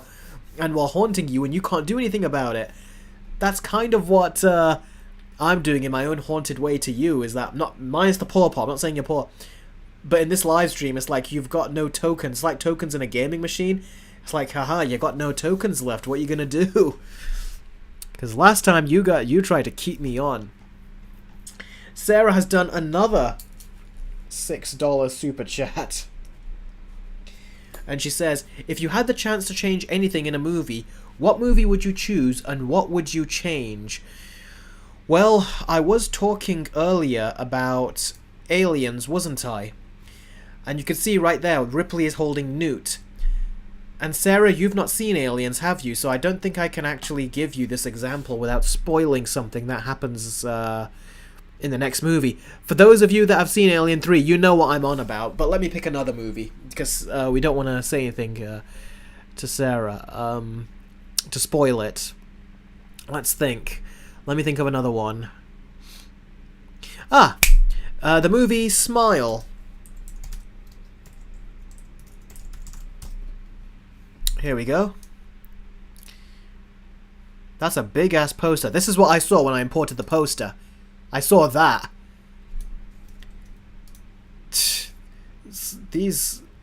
Bringing these into these streams. There you go. Here's the movie. This movie I actually said that would have been on my top 5 best movies list of the year. But then we had that ending, that bullshit ending that was just so out of left field, pretty much betrayed everything the movie was trying to do, the point it was trying to make about someone in her mental predicament. And I thought she beautifully conquered whatever demons she had emotionally and mentally. And I was like, okay, she's conquered it. But then they just do that twist horror movie ending where they just say, nope, lost, she's lost. And I hated that. So that instantly took it from being what could have been one of my best movies of the year and made it one of my worst movies of the year. So I would say I would change the ending to Smile. I would change the ending to that. That's what I would change in answer to your question, Sarah. That was a great question, by the way.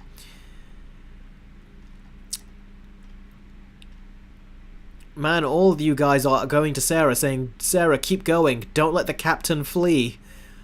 I'm sorry, Captain Eric does need to go at points. Do you know what time it is right now for Captain Eric? It's 26 past 12. So we're approaching 12:30. Terminator 2 or Aliens? Ooh, that's a damn good question. Ooh. I love Terminator 2. But I love... Okay, right now my answer is Aliens, because I'm watching it, I'm kind of obsessed. I've been listening to the music of it recently. I might look at some clips again. I've been looking at behind the scenes stuff of it. I might do some more, so yeah, I'll say right now that. Gary Loke has given... Now we've gone from Canadian dollars to pounds to normal US dollars to now Australian dollars with Gary Loke. So let's write that down here. Australian dollars. And he's done 8 Australian dollars. Okay. I personally wasn't a fan of Cobra Kai Season 5. I wish they tweaked it and made it the series finale after watching the first part of Season 6. I actually thought Season 4 of Cobra Kai was horrible. I really did not like that one. There were good parts in it, of course, but overall it didn't work for me. I think it was Season 4 that I didn't like. 1, 2, 3 I think I did like, but 4 I felt like the writing went downhill completely, for the most part. Season 5 I actually did like. It started out in the first episode like it was starting to dwindle, but then it got better as it went. And yes, I really do like what they did with it. and it eventually got really good, and I did want to see the next season. The finale of the previous season was really good. I just don't like that they're splitting season 6 into so many parts. I mean, seriously, do you have to do that? Matthew, I've not... thank you, Gary Loke. Great question. Great observation, I mean, about Cobra Kai. Don't worry, Time Shadow, about it. Don't worry at all. It's okay. Big Bash says, you're awesome to Gary Loke. Matthew says, have you played Alien Isolation? No, because I know that's the kind of game that I would do no progression on. I would do no progression on that game. I would just be too afraid to get out. So I would just choose just to stay where I am, and I would not move, and I would not really get anything done in the game. So for me, no, I would need more of the ability to fight the aliens. I wouldn't do that. So yeah, that's what I have to basically say about that. Sarah, you have really... I think you have reached Jake levels here, I think, with the amount you're doing. You're getting very close to Jake levels. If not, you might have already approached his level. This is insane, Sarah. You and Jake are one of a kind in this live chat, on these super chats. Sarah says, what's your favorite Disney classics? Mine's definitely the Aristocats, mainly because it was my childhood movie. Well, I have a lot of Disney childhood movies, but I will say my favorite childhood Disney movie when I was a kid was probably Aladdin, because I loved the action element. But now that I'm older, for a while now, I think last 10 years or something, or maybe more, my favorite Disney movie was Beauty and the Beast. To me, that movie is as perfect as you can get. There is no complaints I have with it. The only complaint I do have is that the beautiful enchantress is a freaking witch.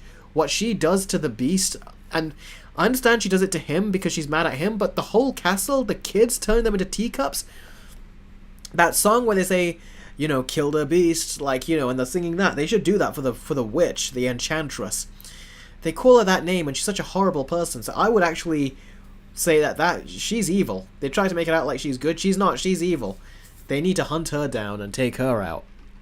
Go all hocus pocus on her. Yeah, Sarah, Lilo and Stitch was also really good. We watched that so many times as kids. Me and my siblings. Khan says, Sarah, all these questions are really nice, and yes, let's keep the captain hostage with your donations. That's an awful lot of... that's an awful lot of pressure they're putting on you, isn't it, Sarah? Don't worry, that's not pressure that I'm putting on you. I know you guys don't want me to go, and that means a lot when that happens. And you guys know my rule about if people donate. I'm not like the other YouTubers where people donate, they'll just say, yeah, I'm leaving, goodbye everyone. I'm not that kind of person. If there's a super chat, I always make sure that I answer it, even if it means it keeps me up all night. Big Bash says Captain Eric has no free will. He does, but the rule he has gives him no free will. It's a solid rule I put in place. Okay then, I'm gonna drink a bit of water, and then I'm gonna probably start closing out now at this point.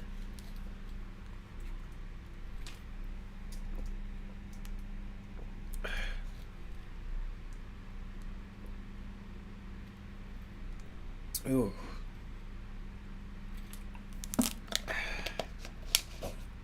Ugh. Oh man, Sarah. She's.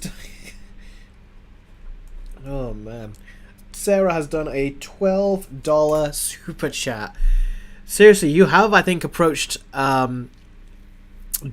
Jake now. You have probably not his highest, but you've approached his level now, without a doubt. Sarah says, "What do you prefer, gore or horror?"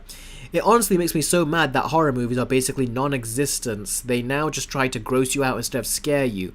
It's my pet peeve. Yeah, I would say horror, always horror. Now, it also depends. If you're watching a movie like Saw, then the gore is prioritized, clearly. That's a movie that you want to see the gore on. But the 9 out of 10 times, horror, always. Something I noticed when I was watching, for example, When I was watching Aliens recently, something I noticed about the movie is that there's not much blood in it. Like, really, there isn't. Just think about how much blood was actually in the movie. There really isn't. But to your point, Sarah, the movie is so good at its horror and tension and atmosphere and build-up and just the scare factor. You're so on edge that you don't even realize there's not much blood in the movie. Even here in the UK, the movie was given an 18 certificate back in the day. And I'm thinking that's not because of the blood, it's because of the scare factor. An 18 certificate here in the UK is basically an NC-17 in America, or a very hard R. That's what it is. And the movie technically should have been a 15. You know, 15s mean there's not much blood and it's intense and that kind of stuff.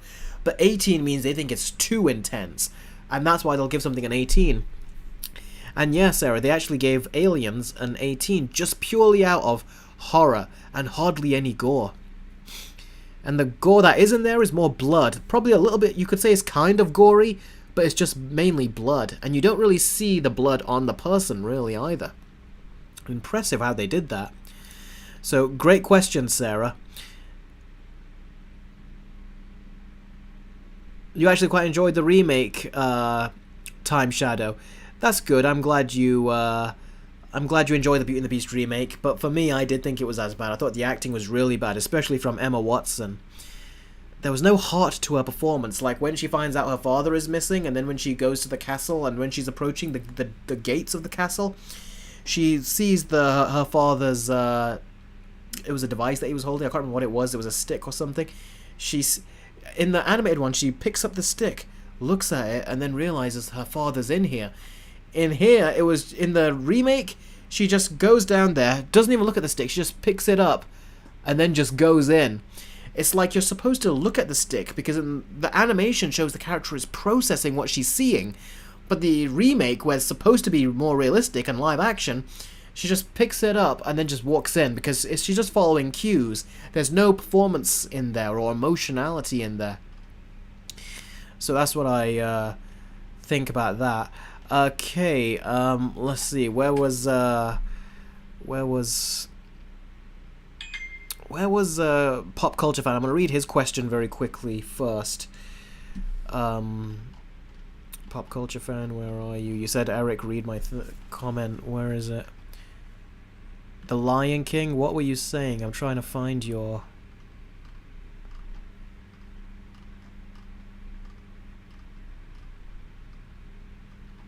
Yeah, I heard, Big Bash, that you were at a picnic. You told me earlier. That's okay. I read that earlier. Pop Culture Fan, can you post that again? Because... Oh, here it is. Eric, do you agree with Deadpool that The Wizard of Oz is a multiverse media? I have to see Wizard of Oz again, because I've not seen it since I was a kid, so... I can't really say right now in that regard.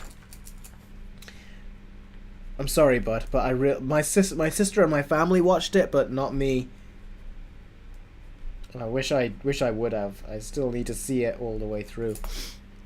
Alright, that's another $12 super chat from Sarah, who really is trying to either keep me here or match Jake in terms of donations, or both. Sarah says, fun fact, the Halloween classic Halloween, the team was told not to use any blood since they wanted to scare the audience, not to gross them out. Blood was only used in one scene. Yeah, and do you also know another movie that did something similar? The Texas Chainsaw Massacre. Apparently the director wanted the movie to be rated PG, but the movie was so effective and scary that every single version of the edited movie that he kept giving in to the studio, or to the ratings board, they kept giving it a rated R. Or was it an NC-17 in some ways? And in the UK, I think it was just banned. Like, they just said you can't do it. And he intended the movie to be PG. So, yeah, that's another example of a movie where it was so effective and the blood was not there. Like, if you watch it, it's not a bloody movie. But it was very scary and intense. So, yeah, very good bit of trivia there. Very good fun fact there, Sarah. Khan is like, well done, Sarah, well done. Jess is like, Eric, read some of my comments. Okay, what comment did you put there? Connor says, thank you for treating me to that poster of Aliens, Eric. One of the best movies ever made. It is. It's definitely in my top 5.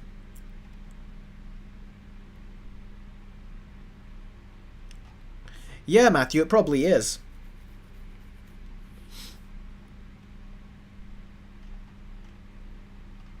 Alien Romulus being second least gory. Yeah, I think it probably is. Even the first Alien was more gory than the second one. The second one was more smart in how it did it. You didn't realize. It felt like it was bloody when it really wasn't that much. Jess, where's your... Oh, there's... I'm not a fan of remakes. I'm sorry, but remakes just ruin the originals. Yeah, in most cases, there aren't as good remakes. Okay, then. I think that looks like it. I've been here for longer than that 5 minutes I said. Whew. Oh, that's good, Big Bash. I hope...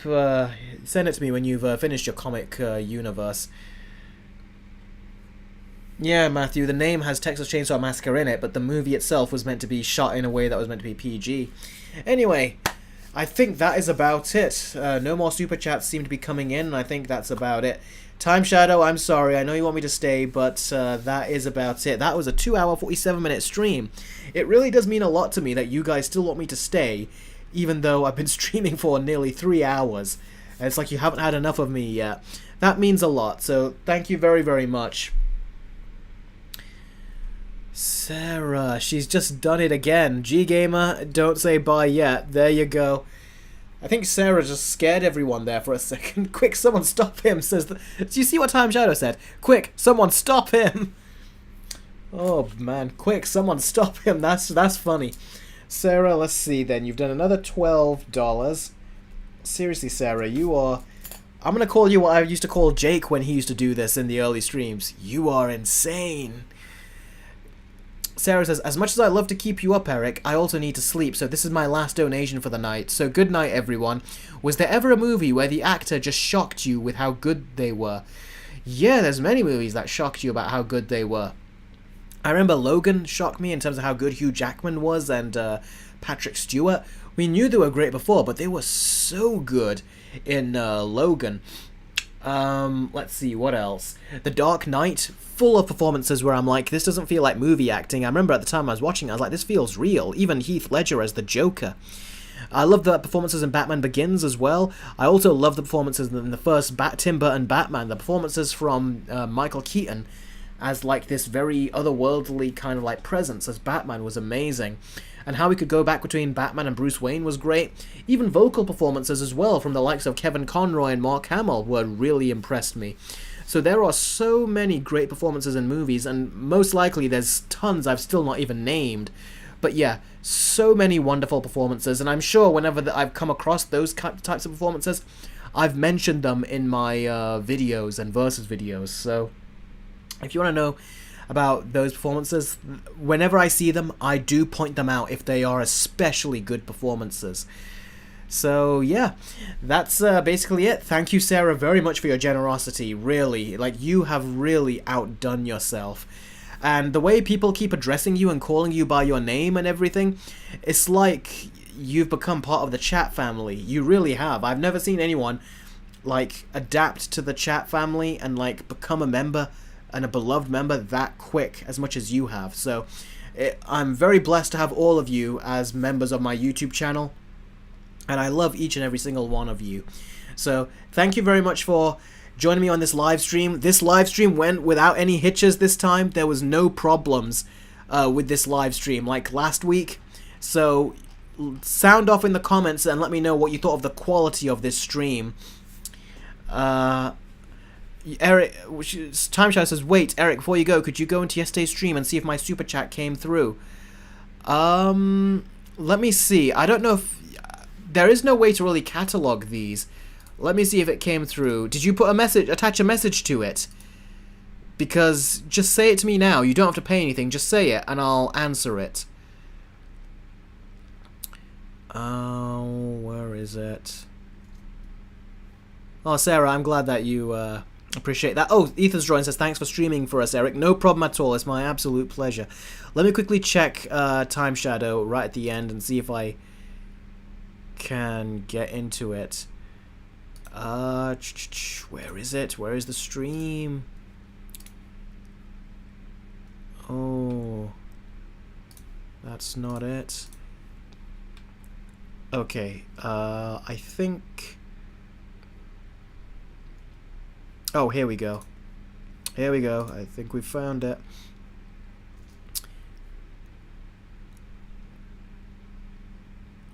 Oh, it's just a £1 one. Was there no message that came through with it? If there is, say it and I'll respond to you. Sarah, that's a very kind response. I appreciate that. Let's go right towards the end.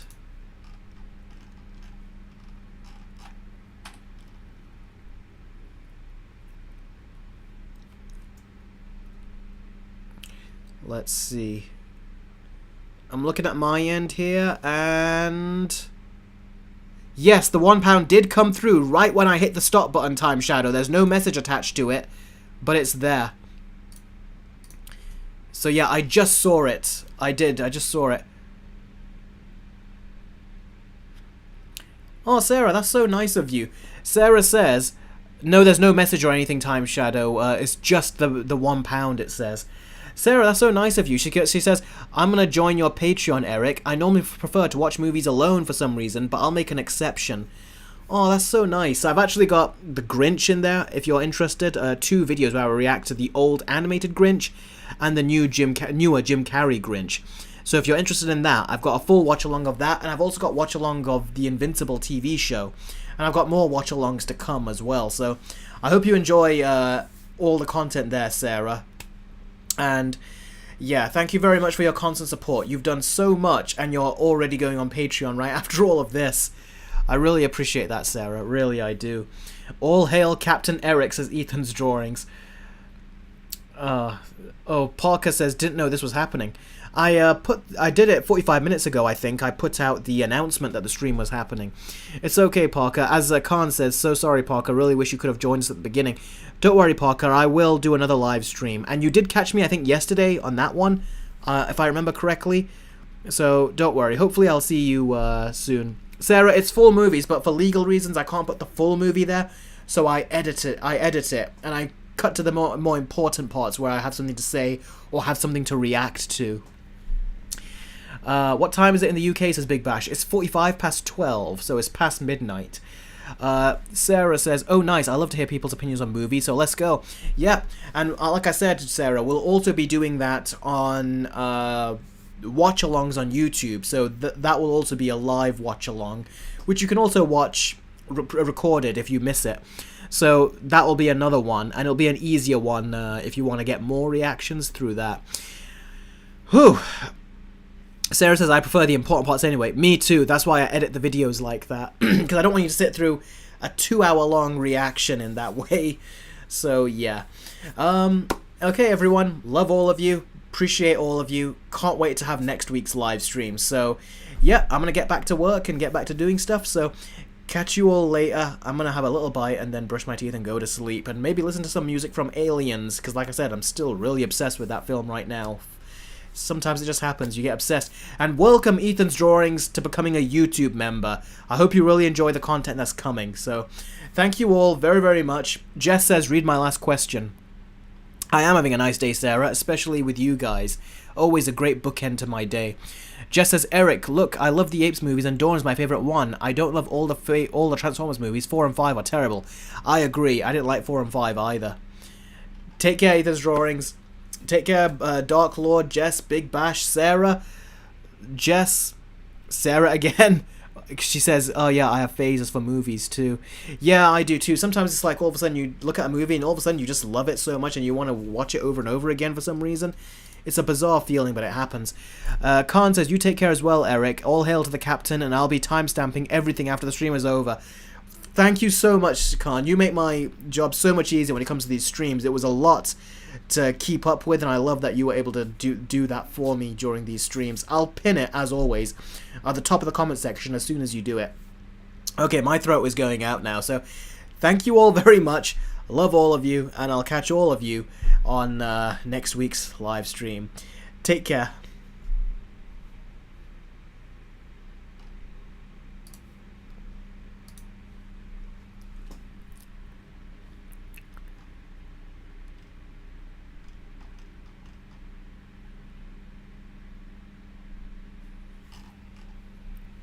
You take care too, Rohan.